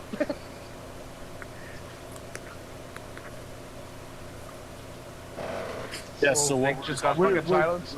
Well, we're just hitting roughly 3.5 hours here, folks. I don't know if you've been checking the times. Just so you guys know, it went by pretty quick yet again. Another 4 hours goes by pretty quick, eh, Reg? Fuck 4 hours, eh? Certainly does. Yeah. This is probably kind of why we're all in fucking sleep debt and delusionals, because fuck yeah, we have to do this. Yes, excuse me for being late. I was doing was- something healthy for once. Sleeping. What was the main topics tonight? Basically, we had to cover ancient Egypt and Illuminati. the Illuminati. Okay. The fucking lizard people are going to rape you and your children in the face, and there's nothing you can do about it. And I will watch it maniacally, because I am one of them. It's probably in the dark web somewhere. Fucking who knows? I'm actually gonna live stream it when it does happen. Hiss, hiss. As far as that goes, but You're just gonna, in your sleep, just gonna hear somebody screaming, "Call me Big Baby now!" So some like All right, that was a little bit fucking TMI there, Oscar. We got him on now with the hey, bro. Man, $20, guys. $20. A bet is a bet, and a wager. I'd like to add in too as well, like to something to like just fucking randomly search. And when you're looking at the Illuminati, look up Skulls and Bones. It's pretty interesting, and you'll get the different search results. And Bush was in there. All these motherfuckers were in there. oh fuck yeah, you'd be surprised. But wait a sec. Yeah, thank you. Thank you, props. Wait a sec. What if? Applies to everything in life. Wait a sec. Go ahead, my friend. What if the elites that we think they're controlling humanity is controlled by a different set of elites? I'm just saying. It's all conspiracy, right? So, Well, I would think that's pretty likely. That is exactly what's happening, and that's what we started with at the beginning of the show when I was talking. Right. I don't think we're qualified to know who any of these actual shot callers are. Well, there is always the man behind the curtain, and when I do start to eradicate people, anyone that came up on the show. Well, yeah, I was just about to mention that. Jeff always goes, this is his show, but he keeps forgetting that it's our show. No, man, this is my show, bro.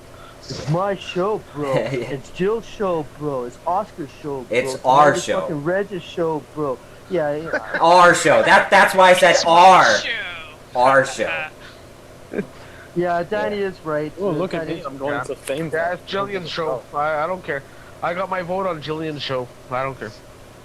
Kick this motherfucker off.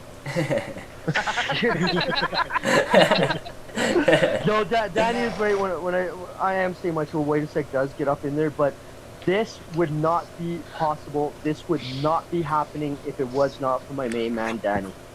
You know, if That's Sandra awesome. Butts, That's straight fucking goods, awesome.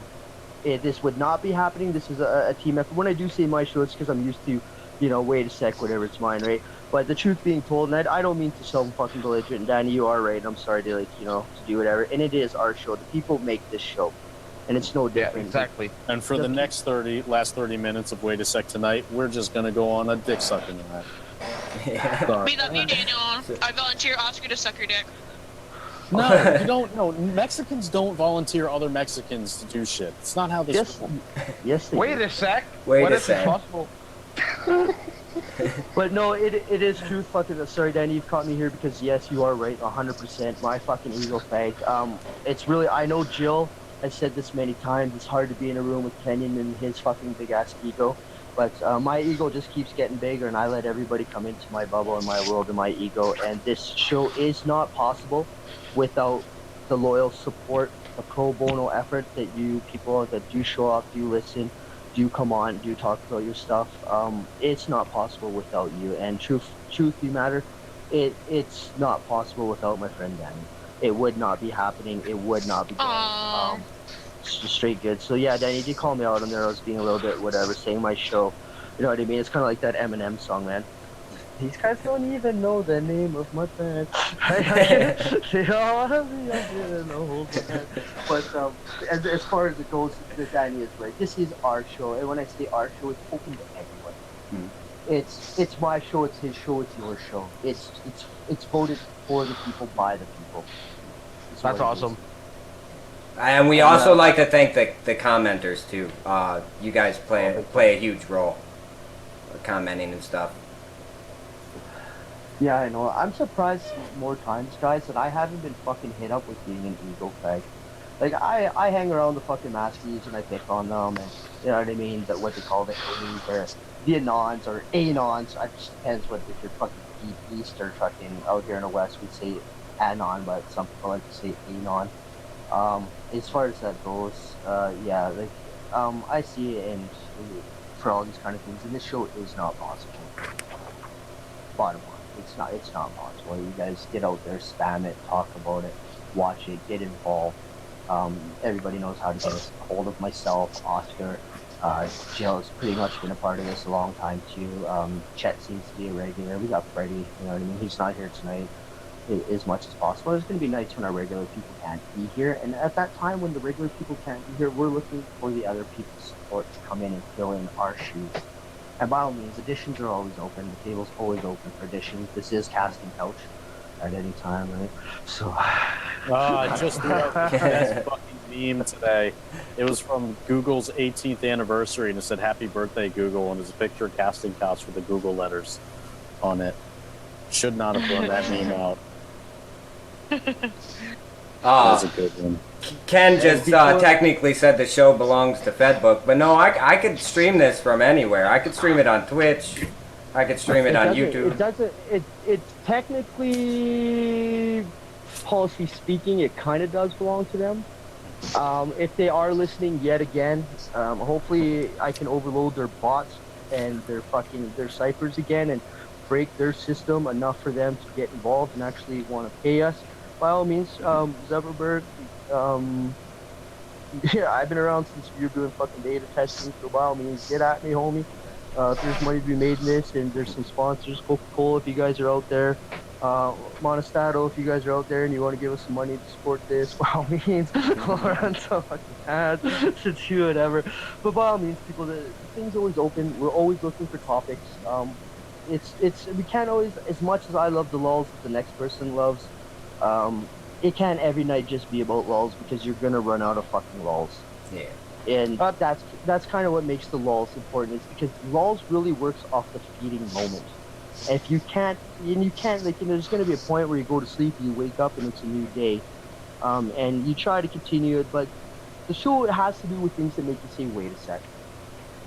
Whether it's in Waitasec does apply to everything and anything in your everyday life that you are doing. And if it doesn't, start applying it. Because the moment you sit back and you start to go, wait a sec, what's really going on, your life is going to change. You're going to open up. You're going to start to become a little bit more awake. Instead of just jumping in, dive head first blindly, why don't you wait a sec, sit back, observe, do some research, and see what's really going on. But as it is, people, we're always looking for, topics. We're always looking for people to come on. If you've got some agenda that's going on, if you're looking for support, you're looking for help, by all means, hit us up. We're pretty well known throughout the fucking Facebook world. People that are on here, myself, Jillian, Danny, Oscar. You know what I mean? Reg, you've got your people out east. Jeff's usually up in here, Gio. You know what I mean? We got George Lynn, who usually comes up in here. Chet's usually up in here. You know, we're well-known people throughout the world of Facebook. So by all means, you can contact all these people. You can contact any of them. A lot of these people that are here are actually close personal friends of mine, and they know how to hit me up 24 hours a day, 7 days a week. They hate it that I hit them up 24 hours a day, 7 days a week. Jesus Christ, Kenan, let me sleep.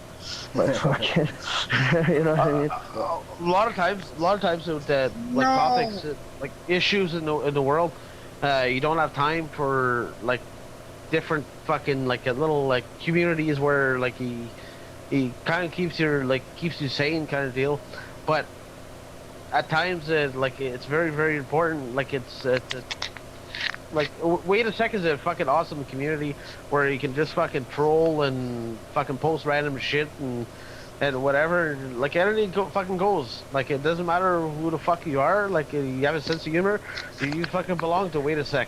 Like that's basically what Waitasec is.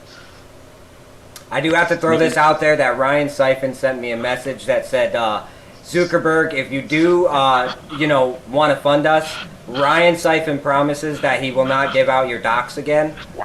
I'm going to throw that out there. I've been asking Zuckerberg to go to lunch with me. I sent him multiple messages. It never seems to happen. I'm disappointed. He's married, you idiot. His wife would beat his I'll go ass. out with his fucking wife. I'm not.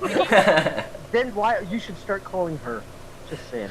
I personally think, Jillian, you should make a video saying, "Don't you wish your girlfriend was hot like me?"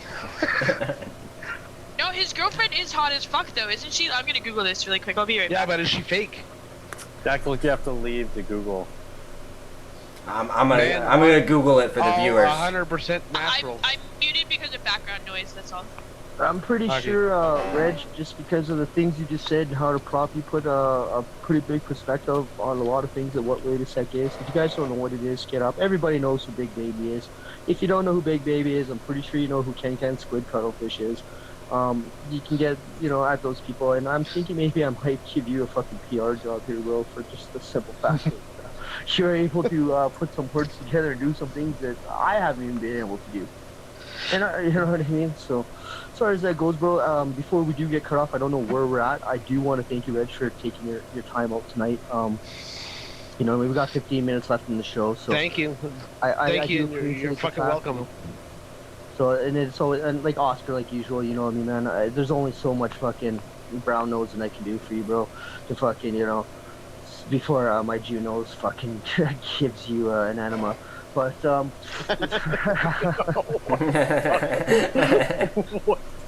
I'm always happy.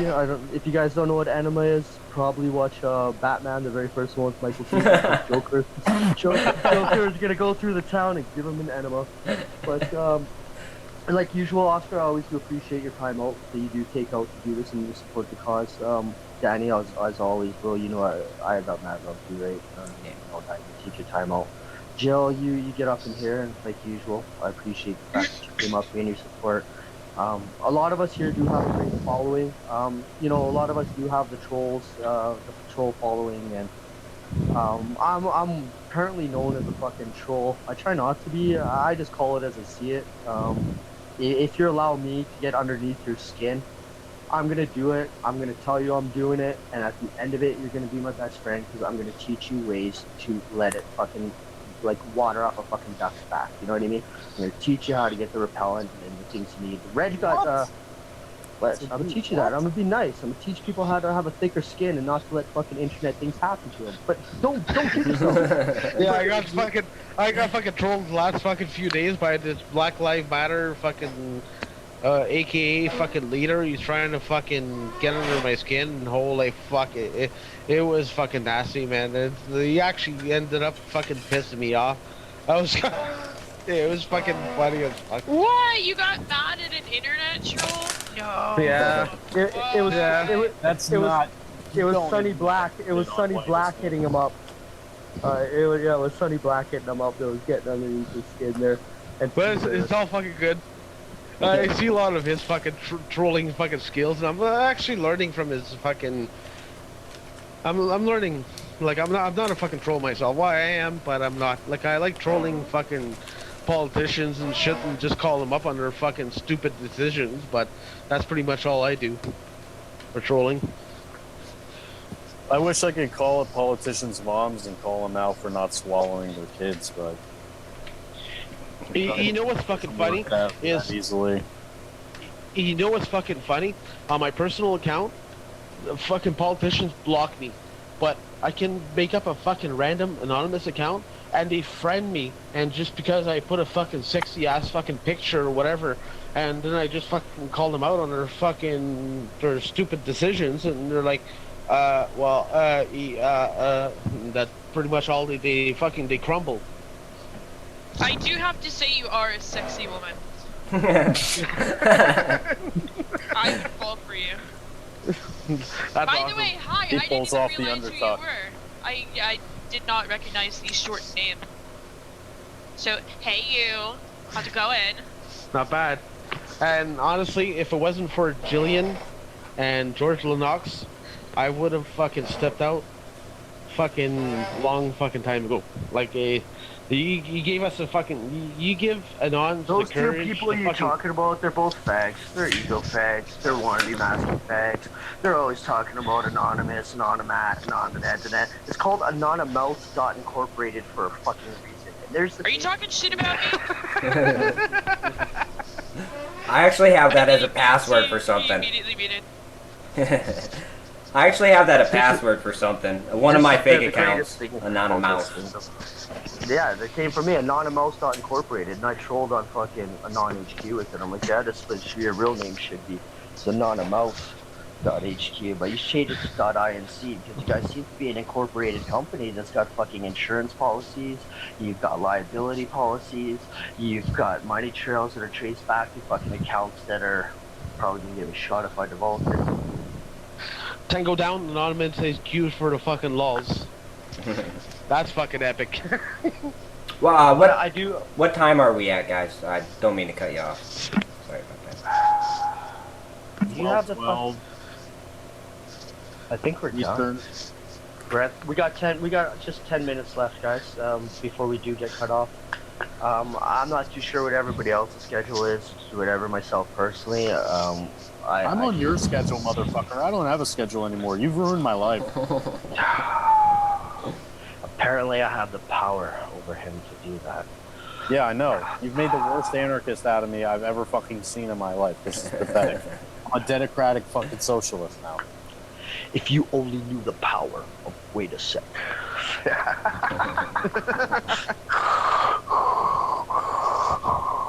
Dude, there was an awesome video I saw today where they took a voiceover of fucking Samuel L. Jackson and put a Vader-esque sound on top of it, and then took scenes of Star Wars and just played quotes of Samuel L. Jackson from Pulp Fiction and shit and scenes of Star Wars with Vader. It's fucking great. By the way, gentlemen, we are at 3 hours, 6 minutes, so we have damn near like an hour if we want it. We're not at 3 hours and 6 minutes, Jill Honey Bunny. You jumped in late. Yeah, I just checked the live stream, dude. Really? Yeah, really. Did we really just say goodbye a fucking hour early, you dumb nut peoples? We're not saying goodbye. Well, we You were say kind of yes. We just went on like a jig stuffing session on our way out the door, and now we have a fucking hour left. How do we recover? Did we have this chat going an hour before? Oh yeah, you know what? I'm going off what our ongoing call is. Sorry guys, we did have this going. Jill, guess what? This is not often that this does actually happen. Jill, you're right. I was wrong. Thank you. You're not fucking welcome. Did we just lose, we lose Resh? I don't think so. Maybe he got disconnected. No, maybe we did there for a second. His internet. He probably just had to fucking reboot. Just cause, you know what I mean? It starts to happen, right? Your cache files start getting eaten up, and you know what I mean? You have to recycle it, and it does happen. I was finding it too. That it does happen. The odd nights, Oscar, I think I'm gonna start having a whiteboard Just my face got divulged a couple times here tonight, so people. I've got a couple of my face pictures actually throughout my Facebook. You're gonna see it. I'm in a fucking the one really good one that I do like. I'm in a fucking $7,000 Armani suit.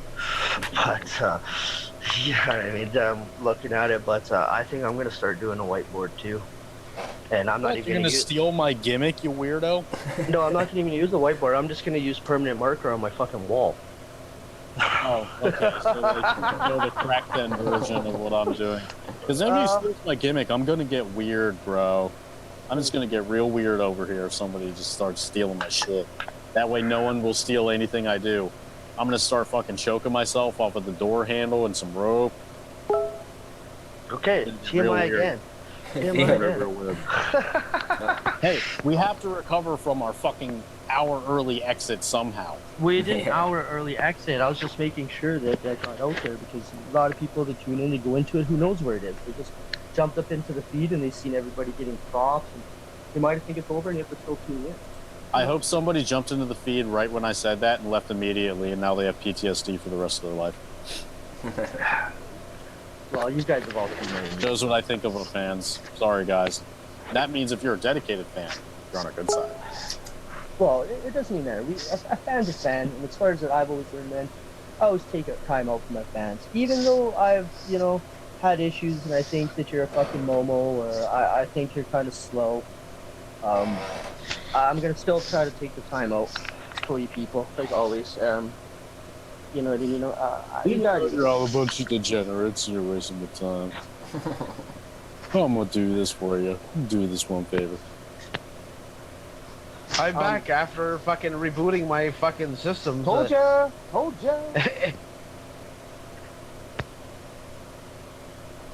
He was there. Rape was saying things as fuck. Nope. Now he's having connection problems. Yeah.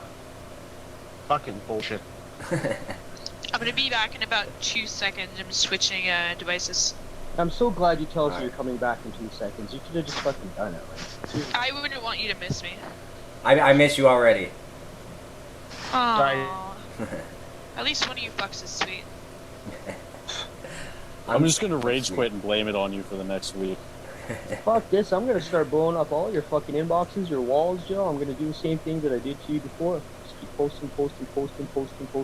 It's gonna be the same post over and over and over and over and over and over and over and over and over. By the time she comes back, you're still gonna be saying over. Yeah.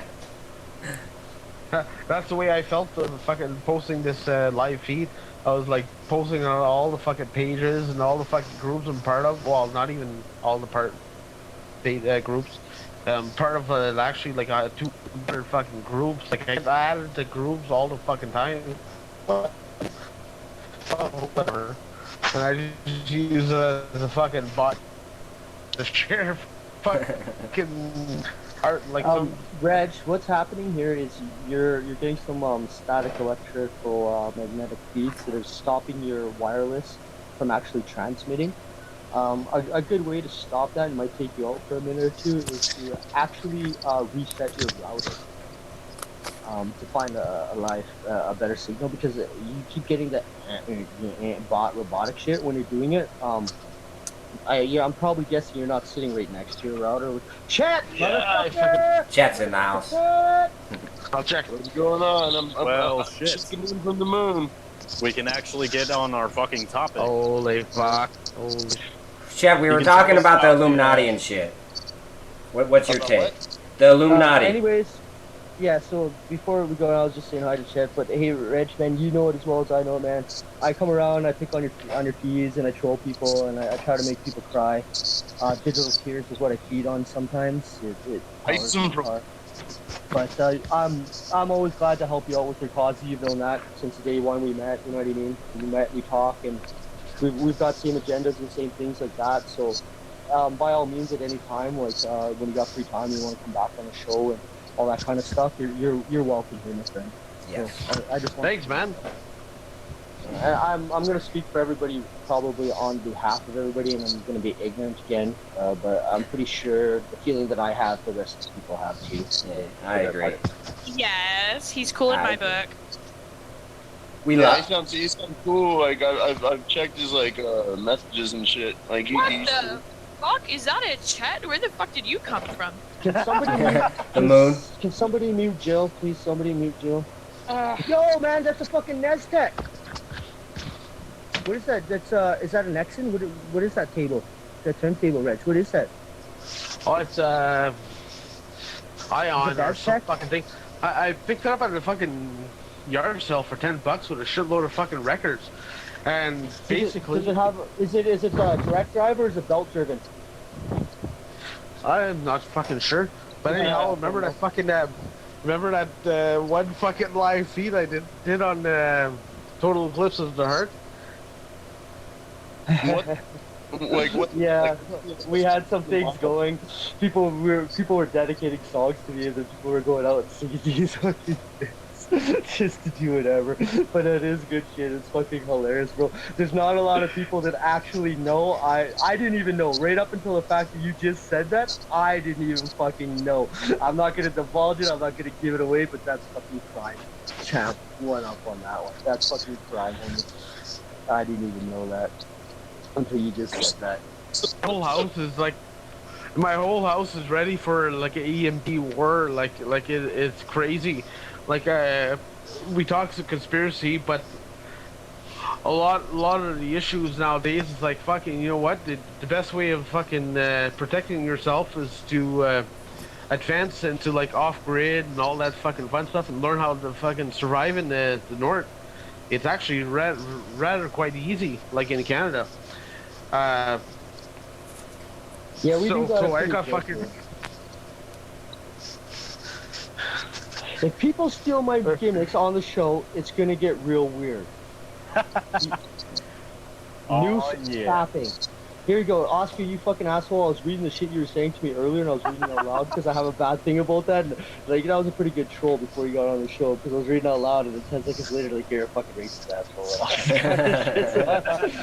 I thought it was pretty fucking champ. I thought that was hilarious. Don't worry, man. I'm not gonna steal your gimmick. I'm gonna borrow it, evolve on it, invent it, innovate it, and I'm gonna give it back to you at a nominal fee. Of course, it's what we do. But I'm just fucking with you, man. I'm not gonna steal your whiteboard idea.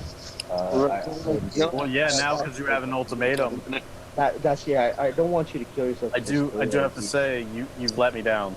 I was really getting. I've let you down.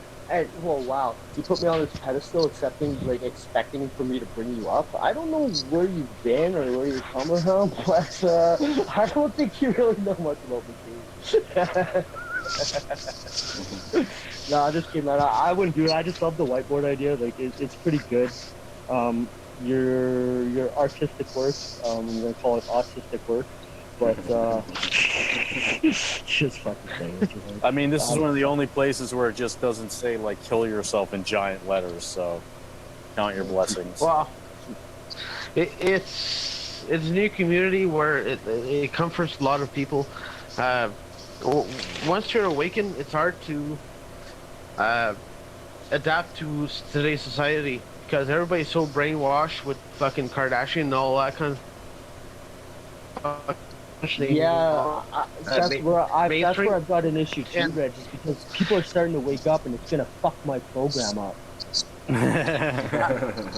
I don't have TV hooked up. Like I don't have cable. I don't. Same thing was fucking fuck all on. If you've got internet, I'll give you every TV channel you could ever want. Are you running XBMC? Do you got Cody going?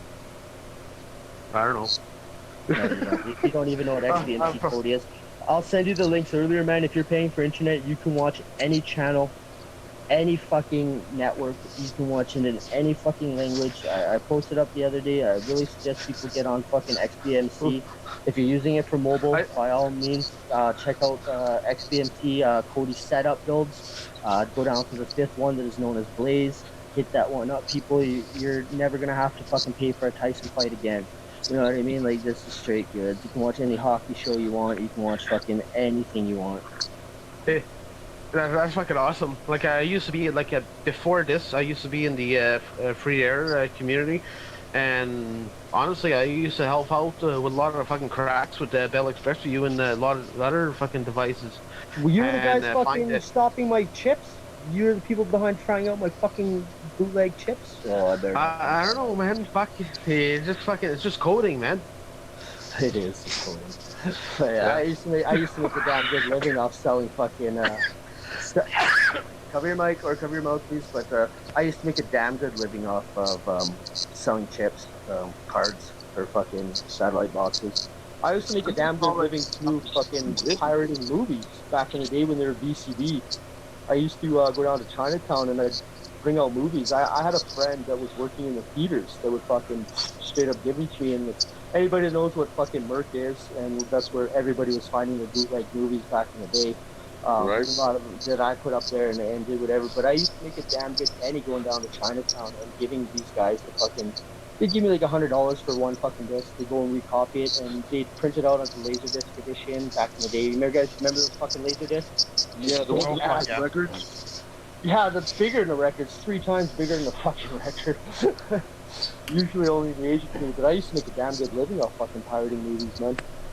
I do have to throw out. That's fucking awesome. I do have to throw this out there since we are down to 40 minutes and time does fly. I am very curious on what Chet has to say about the Illuminati and stuff, since he's a big advocate for. Chet, before you go off, I just want to read a post off Red Spurs here. It says, "Have great sex, drink beer, eat the damn cheeseburger, buy the expensive whiskey, and if anyone tries to stop you, punch him in the face." Cheeseburger lives matter. Yeah.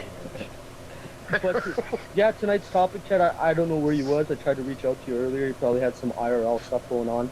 People said you don't have IRL stuff. I laughed. I said everybody has IRL stuff. But we were talking about Illuminati and shit, and apparently you're a pretty big advocate about these things. I wish you would have been here earlier. But how do you feel? What do you know about the Illuminati and the 15 families, secret societies, Knights Templar? Not Templar. Okay. Those kind of things. What do you know about that? What's your input on that, Chet? Yo, you asking this question? You asking me, bro? Chet, I'm fucking asking you. Where you at, Chet? Who does ask if he's not gonna answer? I'm still researching. It's fucking, there's so much on that topic. I got a great sister. Her father was actually a 33rd degree Mason, and she's told me a lot of the truth. We got a lot of conference calls, and she told me a lot about the Freemasonry and how the system works, and to point me kind of in the right direction as what to research and stuff about the corruption. And it's a touchy fucking subject. It's like there's a lot of conspiracy out there, but there's no fucking proof. That's the biggest problem. There's no actual proof. A lot of the people who are interviewing and exposing all this truth are ex-wives of people that were part of Skulls and Bones or Freemasonry, which her husbands were alcoholics, and whenever they started drinking, they started going off on all the truths of how the homosexuality and all these gang rape kind of things happen, and they seem to target, like, for people to become part of Skulls and Bones and Freemasonry. They seem to target people who have like mental problems with pedophilia, and a lot of basically a lot of people who are part of this organization where they get higher ranks or have been molested as a child, or they have actually like a broken lifestyle. So they are more vulnerable to be programmed as into the system. It's like, listen, I'll give you this much in return to whatever that they're a part of. Like it's easier to make deals with them. Huh. Chet, are you here still? Chet. That was like, alright. Mike, Chet, are you fucking here? Chet. No. kick this fucking moon rock fucking smoker out of here, man. Like, he's not gonna have fucking son. He comes up in here, says, "Hey, I'm here," yada yada. His mic's actually fucking good tonight, and now we hear nothing from him. Chet, Hey, big baby. Send some fucking moon rock my fucking way, man. I'll fucking come up with some wicked fucking shit for you guys. I actually have a couple guys out within my team that's in your neck of the woods that I probably actually can get you linked with, homie. That's straight goods, that's straight fat. There's a couple people throughout my camp, but man, there's no slouch to be fine what I do, man. And I'm an ex-fucking narco smuggler, fucking deal drugs. Like these are things are nothing new, right? But I'm a networker, and by all means, like Reg, you can actually go and find my friend Hank that's on my wall. He's pretty much hop, skip, and a jump away from your fucking house. So. Fuck, that's awesome. Yeah, and I'm telling you, it's moon rock. It's fucking, it's good. Anyways, I'm not gonna divulge that shit, but yeah, you can find it. Whatever. If you guys are looking, if you guys are talking about masonry and stuff like this, like I was talking about, I have some friends that are actually fucking within that fucking compound and stuff. I'm posting it up here in our threads. As soon as I find the one track that I'm looking at, I really suggest you guys take a look at it. I did leave. If you guys noticed, I did leave for a second. I went to go get. We didn't notice. Yeah, I went to go get something to drink. Somebody mentioned cheeseburger, and for some odd reason, I got thirsty. So now I'm back. What? Wait a sec. Wait a sec. Are you one of those weirdos that blends all of your food? All the food you eat needs to be baby food eyes. Smoothies are good. Okay. That was never an issue when that was never an issue in my lifestyle. I didn't care if shit like my food touched. But when I started working camp jobs, way the fuck up north, when you get to the cafeteria and you ask for like a steak and then a little bit of mashed potatoes and whatnot, they used to fucking pile this shit up. Your food would be like a big giant fucking pile on the plate, and that used to piss me the fuck right off. Like I didn't like jail. Like that's when I became like food touching issues. Like my wife is like totally OCD, and this started becoming a fucking real fucking problem working up north. I still do that at Thanksgiving. I pile my food on. Well, it's okay to your own discretion, kind of deal. But when someone else is doing it for you, it fucking sucks. I just lost my fucking lighter, for fuck's sake. So Chet still didn't tell us about the Illuminati and stuff.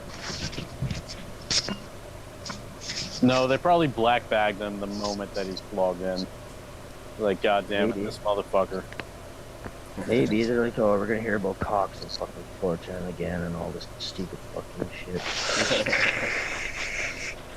Do we have an active group of like Illuminati or whatever that we can actually post whatever research we find on the topic? I'm actually what I'm looking for and what I've reached out for right now. I'm looking for someone that can just hang out. That's fucking, you know what I mean. Got the secretarial skills of like the type. A lot of it they call it fucking A+. I just call it fucking secretary skills. As far as that goes, I'm looking for someone. So if anybody is out there listening, please, if you can get involved and you can do these things and you can right quick fucking type and post some of the things that we're looking for. What group? Well, like, where do we post this? Is there a secret group somewhere where you can just fucking dump a shitload of information on all this these different topics beforehand, or? As it is, homeboy, this is probably one of the most professional amateur shows you're ever gonna see. Oh no. Much respect though. This radio show is fucking awesome. Like, I much respect for the founders of the show for everything that make this thing actually happen. and the topics are fucking amazing, and it's awesome because if we wake up one person, just remember you are an individual person in this humanity world, and the things that you've done in this humanity have made a change, so that you're just one person. So imagine if we wake up just that one special person. Could be Bear Brown, could be some of the ancestors of Anonymous. One life matter kind of deal, like, you know what I mean? Like they make a big change towards humanity. It could be just a random dude who has a lot of computer skills and can expose a lot of data, and we're just pointing them towards the right directions. That you know what I mean? Like it's about humanity.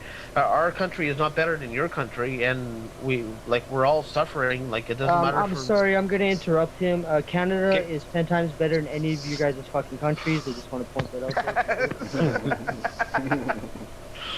Oh, for a rip, yo, bud. Your liquor is so expensive, though. You want to go for a rip, boy? Well, just make your own. That's it. The key in Canada is to make your own very, like, if it's legal. It's not illegal to brew your own fucking alcoholic beverages here. Exactly. Exactly. It's not illegal. As long as you don't sell it, they cannot get you. They cannot get you for the tax fucking laws. You're allowed to make your own moonshine. You're allowed to make whatever the fuck you want. Okay, moonshine. And it's no, in Canada, it's 100% legal. Research it. Who got arrested for moonshine in Canada? Basically, type that in, and you will see that the people who got arrested, there's probably a handful of people in the last 10 years who got arrested, and it's because they're selling it to the fucking homeless people, and they're brewing this fucking shit from like a cast iron fucking pot stills and shit like that, where people were actually getting sick, and it was actually causing a big chaos into the system. So that's why they got arrested. But if you're only doing it for your own personal use, it's all fucking good, man.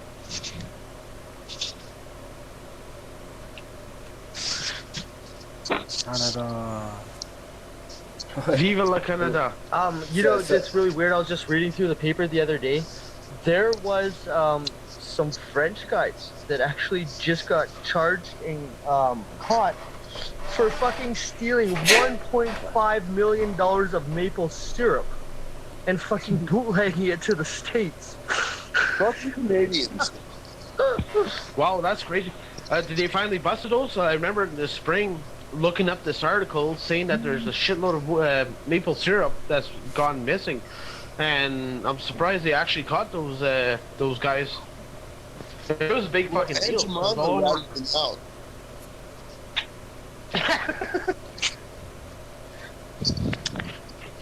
Aunt Jemima, was she friends with Harriet Tubman, the original free runner?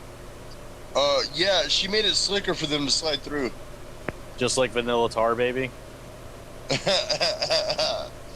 Cannot confirm nor deny anything about that one. And by the way, it's Tar Baby Vanilla. Oh, excuse me. Fucking excuse me. Well, now that Chet's back, maybe he could answer the infamous question we've been asking multiple times. How do you feel about the Illuminati and stuff like that? That was the topic for tonight. We heard that you're a big advocate for it, so we'd like to know your opinion on the matter. Alright. Okay, check game on this. Basically, you cannot deny the fact that there are people with power. Money is power. Alright. I'm gonna go old school. First you get the money, then you get the power, then you get the respect. That being said,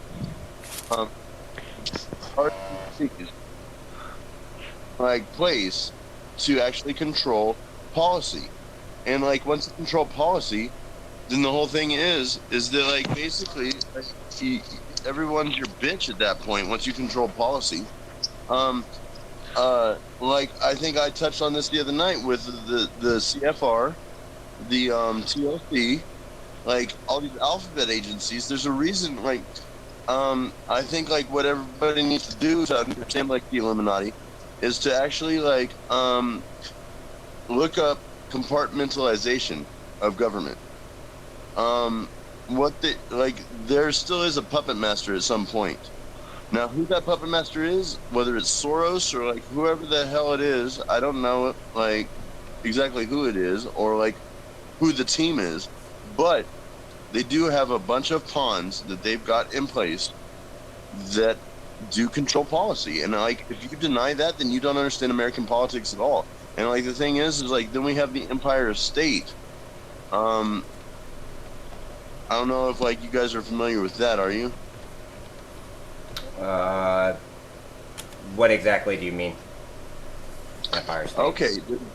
Okay. Empire State is 3 branches. You have your religion to control people. You have your law enforcement to control people. You have your financial area to control people. It goes London, DC, and the Vatican. I'm gonna let everybody elaborate like more on exactly like. I know exactly what you're talking about. You have the Columbus, the state of Columbus, that has no taxes. There's 3 pinnacle things throughout the monarchy. There's no taxes to pay throughout the monarchy. There's nothing that's paid through the District of Columbus, which is like it's DC now, right? Is known as that. The other one, I can't recall offhand, but I do know what you're talking about, brother. Yeah, it's called Empire State. Yeah, there's 3 of them that are tax. Like they don't pay no taxes. They don't do anything. Anyone, right? Honestly, that's in those areas. They're in an exempt state, like America. Dude, someone's cutting out. I think something's not right. That was Chad. He's cutting out. Chad, you haven't met my friend Reg. This is one of my friends from the east coast of Canada, Reg. He's in here tonight. He knows about a lot of things. The rest of us here know each other, Reg. I don't think you know who Chad is. Chad, this is my friend Reg. Okay, so I know you checked him out before he came on the show just to make sure your fucking 6 was okay, but he's a pretty good guy. So, as far as it goes, you guys are all laughing. Kenny, why always divulging everything? But as far as that goes, yeah. So, Reg, the person you're talking right now that you're seeing that when my friends get together, we plot. I don't know, fucking something. I can't read it all at this one time. This a homeboy of mine, Chet. He's a pretty big advocate throughout the world of Anonymous. He's actually a pretty well-known person. He's actually a pretty well-known picture on the internet. As far as that goes, just so you guys know, like we didn't get the introduction to whatever we would normally do this, but yeah, Reg, that person there that who is going to talk and is talking about the same things we do. He's a pretty intelligent individual. He's a pretty smart man. That's awesome. So just sorry to interrupt you, Chet, and I'll let you go ahead. You were cutting out there, bro, but go ahead, speak on what you're talking about. District of Columbus, the towers. We can't hear you, Chet. We can't hear you, homie. Jesus fucking Christ. Give me your fucking. Give me your. Fucking guys. I need coffee, bro. We're dealing with Facebook censor the last fucking month or so, and now we're dealing with fucking Google's fucking censor. Fucking up. Google fucking engage, man. There's so much time wasted on these fucking. You know what's really weird? Okay, I'm gonna speak openly, clearly, and I might get my ass in trouble with some other people. It is not just Anonymous who runs ops. Okay, a lot of things are run through the thing. They use the word Anonymous because it is a name tag. It is a fucking commercialized, fucking publicized movement. You know what I mean? Within the realms of Anon, there are some people dealing and trying to deal with some things to try to stop it. But as far as it goes, a lot of these ops, people just use the fucking masking thing to get it out there because it is well known.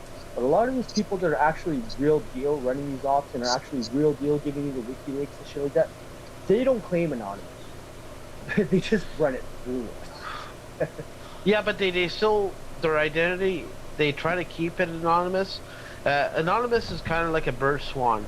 And operations are like, this is very, very important. And you can create an operation tomorrow and it could pick up like a fucking virus, but it could actually like fucking fail. So it's something to keep in consideration and keep your confidence up and just like move Yes, on. remember the failure of November. Like, Hey, I mean, remember the 9th of November or something? like, there's a lot of fucking. The biggest problem with all this, a lot of guys go in there for the and girls go in there for the fucking drama and the dating life, and they think it's a fucking dating site. They're like, oh, you wear a mask. I tried it. I actually tried starting a non-harmony. I tried starting a non-harmony. That's funny. That is exactly the ideology behind new pageantry. Well, no, so if I may speak up, I think that when you're quiet. Shut up, Kenyon. I think that Ed lives matter. Ed lives matter. If you're dealing with these people, oh, Ed joke's very original. If you're dealing with these people on a daily basis, you know, and you're working close with these people, like you're bound to get close to them and form some sort of connection. That's not even what we're talking about. No. I know, Let that's why. me finish. Let me. Jesus. Let her talk. Christ. Let her talk, bro. Impossible. Jesus fucking Christ. Just take a drink. Anyway, Just talk over all of us. y'all are gonna make me smoke weed, dude. I don't even smoke weed, but anyways. Yeah, blame us for your fucking. That was actually like turning us on or some fucking thing. The way you said that. Yeah, that's weird. Yeah, it is. Back to what I was saying. I tap in rolling papers. There we go, fappy and dick jokes. All right, go ahead, Joe. Go ahead.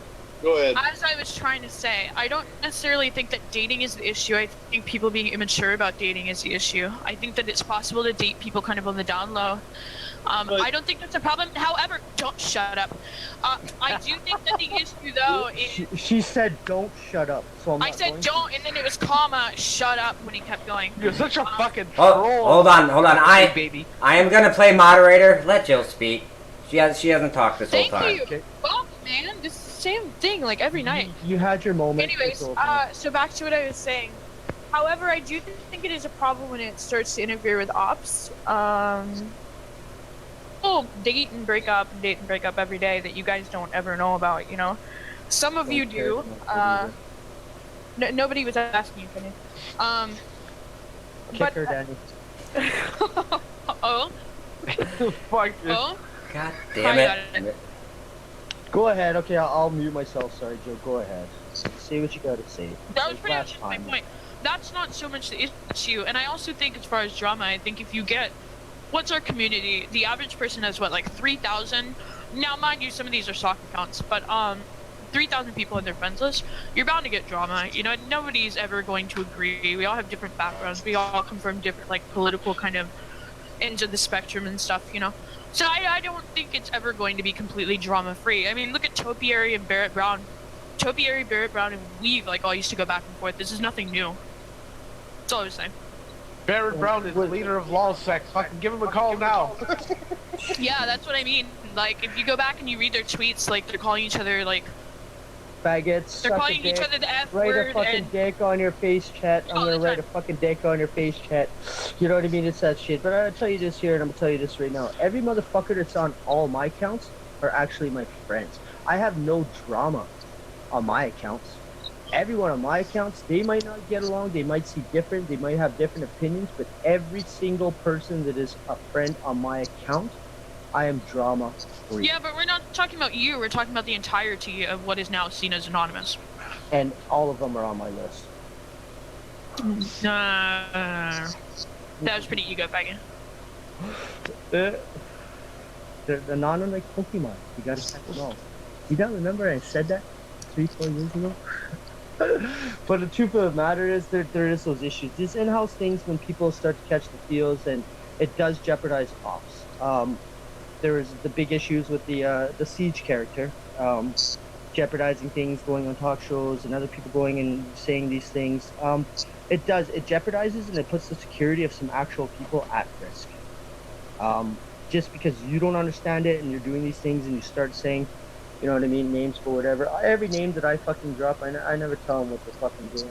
I know everybody. I'm a fucking name fag, I'm an ego fag, I'm a fucking straight up faggot, like, oh my god, right? Like, straight fag, you know what I mean? And I'll say and I'll do all these things, but on my threads and on my lists, I have no drama. I have no fighting, I have no bullshit. That's why I get so bored and I go into all your guys' threads and cause shit. Nobody causes shit. I fucking said. Which is, I think most of the drama comes from people not being able to take trolls or insults. You know, if you get a 4chan, you're gonna be called a faggot, and like you just get over it. You know, but if you're on Facebook, it's like, ooh, I'm gonna hack you, bro. That's where most of this shit comes from. It's just people not being able to take a joke.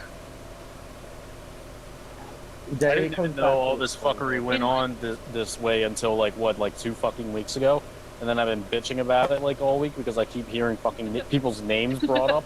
Like I go on these fucking bitch bits where I like post statuses and I'm like, fucking tired of hearing this motherfucker hit that. That literally do not care until I have to fucking hear about it. Doesn't affect me. Oscar's like Perez Hilton of Anonymous now. Then it gets annoying, eh, Oscar, when you have to hear about this shit and people are like, oh, you talking about that person, Also, this and that. I'm like, fuck.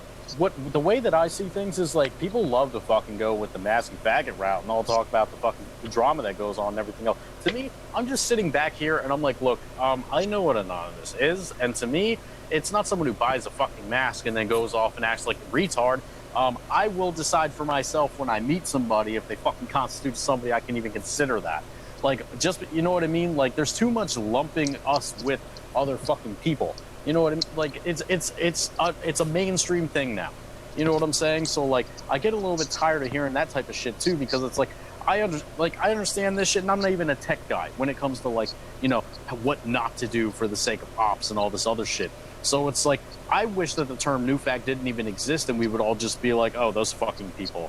You know what I mean? Like, yeah, it is. That's straight goods, because as much as I bash on Anonymous, and I always do it, and I always have, it is the truth of the matter. Of the fact is, it was a movement. It was started. It was to do something.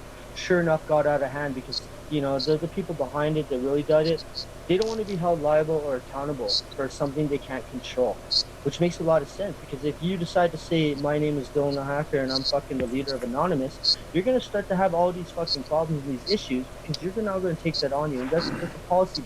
It's liability for certain people, for certain things that are doing things.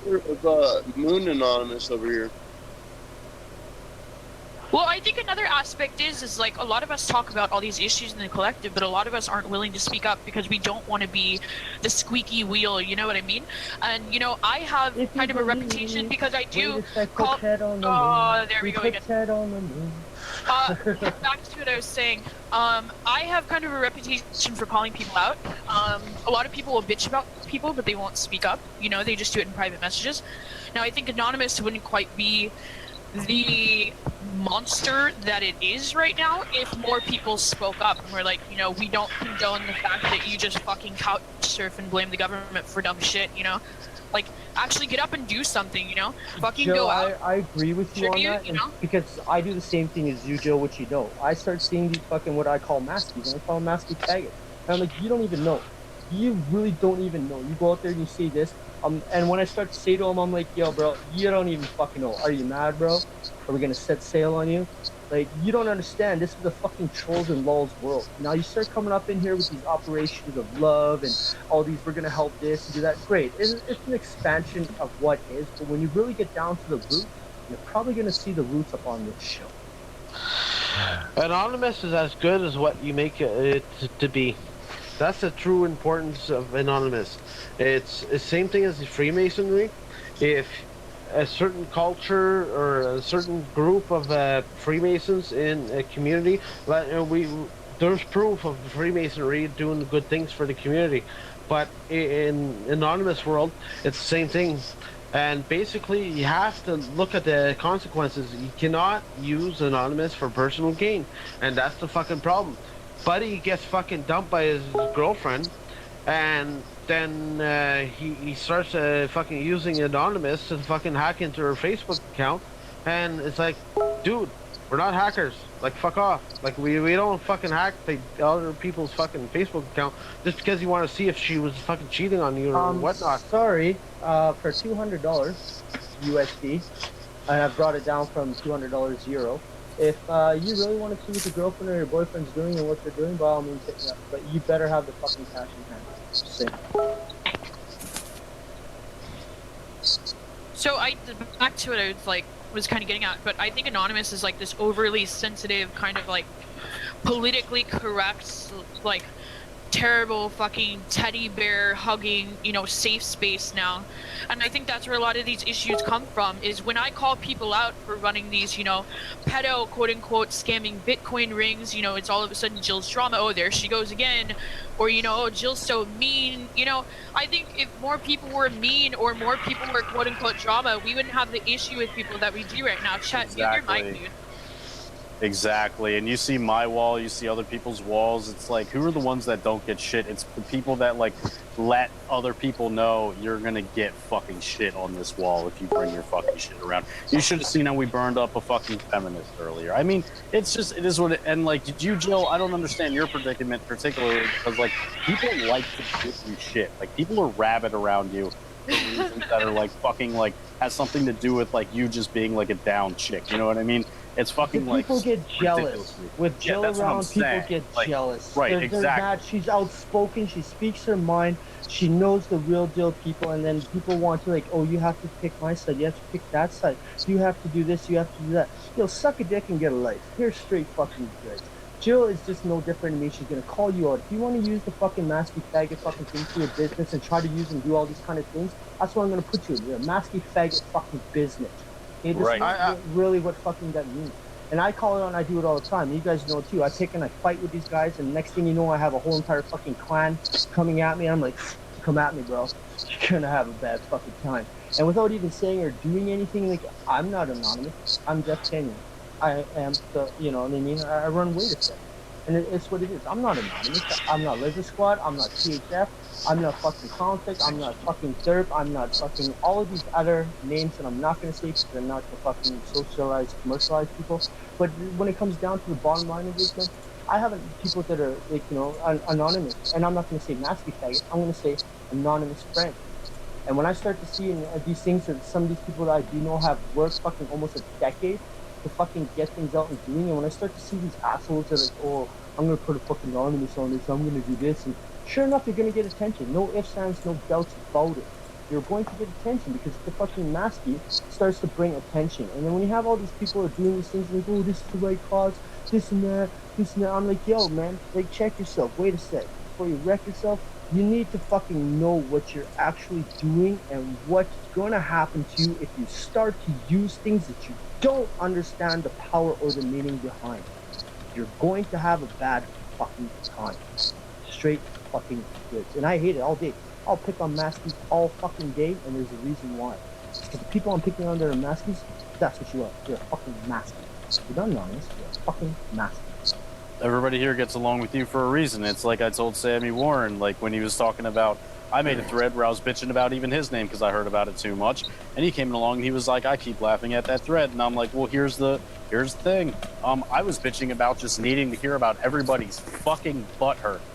I don't really care, you know what I mean? So at the end of the day, call people a mask faggots all you want. You ain't talking about me, you know what I mean? Exactly, so what's the fucking difference? You know what I mean? Do it all you want. I'm just kind of tired of hearing about it because it's like I hear about it and then I look on my wall and I'm like, where is it?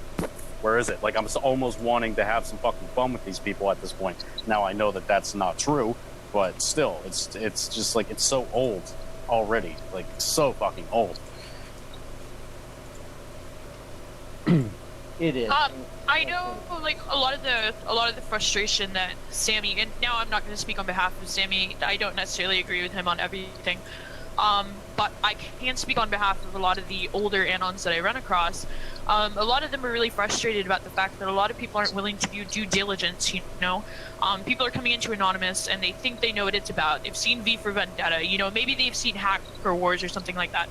But they're not willing to look further into it. They're not willing to look into, you know, the topiary or the weave or where we got our origins. And I'm not even necessarily even talking about 4chan, but I'm also talking about, you know, the Yahoo chat rooms, the AOL chat rooms. Because really, people will say, oh, we were born in 4chan. But at the same time, there was kind of this, like, simultaneous emergence from these different platforms, you know? Exactly. You'll run across people that are hacking from AOL, you know, and they'll tell you, but you just got to put in your time, and if you don't, you're going to be laughed at. You're going to be called a mass fag. You're going to be called AIDS, and those people stick out like a sore thumb because those are the ones who are like, you know, they're trying to make everybody have a crusade against somebody who used the word faggot, and it's like,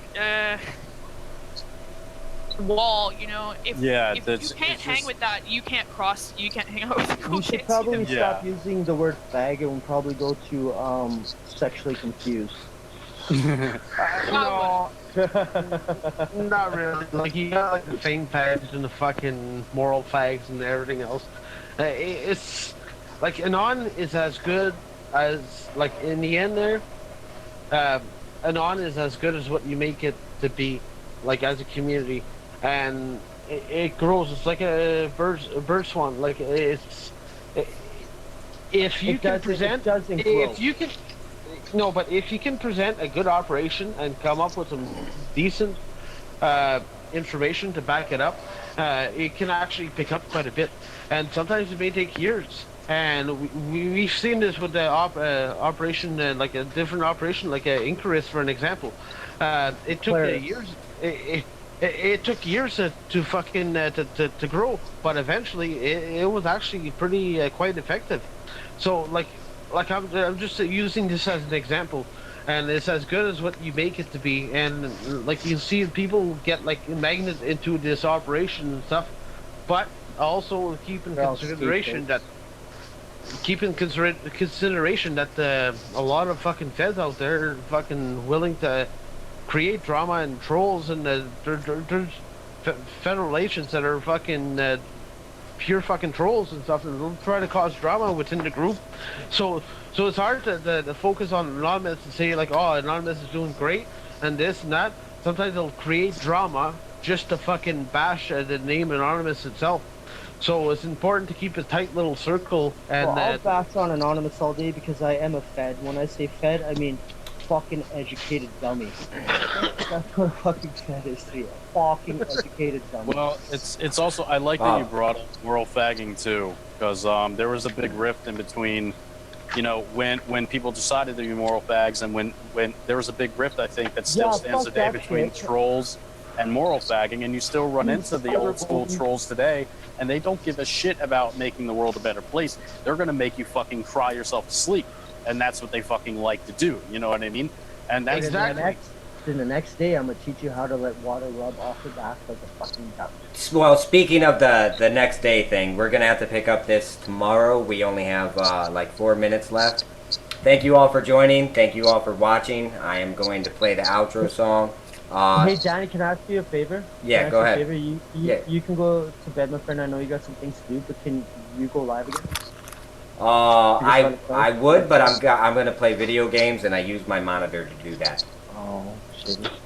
Can we still keep this conference call going for just a little bit? Yeah, you guys can keep talking. It won't be live. It won't be live, though. We always do. At the end of the show, we always do. Fuck, for Christ's sakes, everybody that's been in here, like, fuck, we know we could do this 24 hours a day, 7 days a week. It's really what I'm trying to get at, what we can do.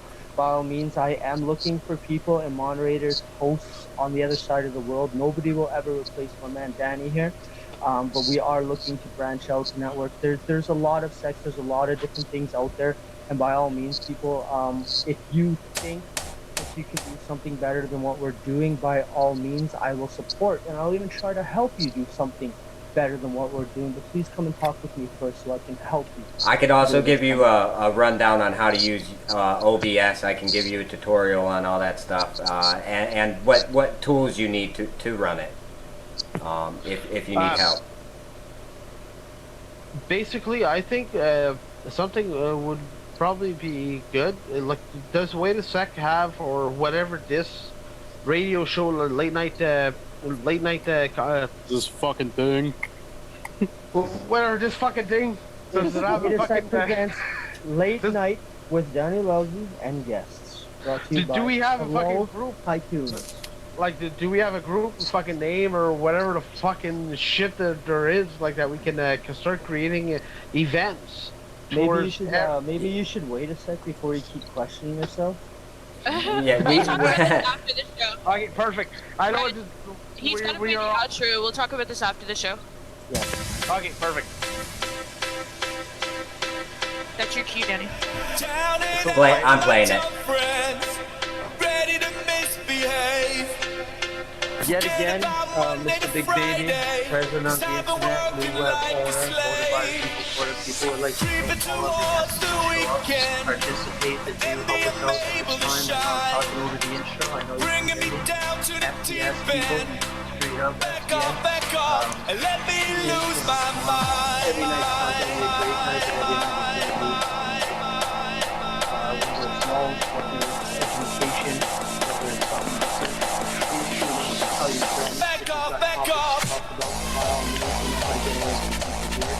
I do want to thank everybody for being here. As we always do about this time, we give love to everyone.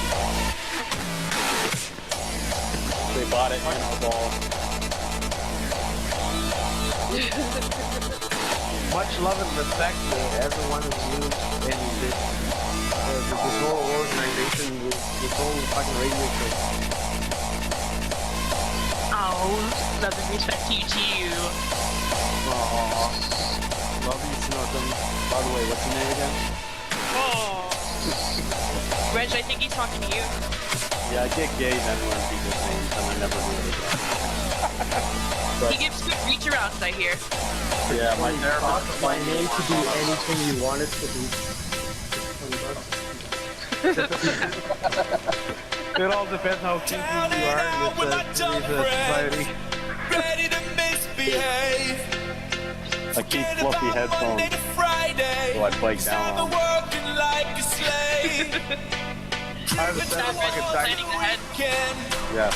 I go to Five Below, I'm like, hey, I need your headphones with the fluffiest top. Why? Because I like to bike down on them. Y'all are terrible. That's great. What do you mean you like to bike down on things?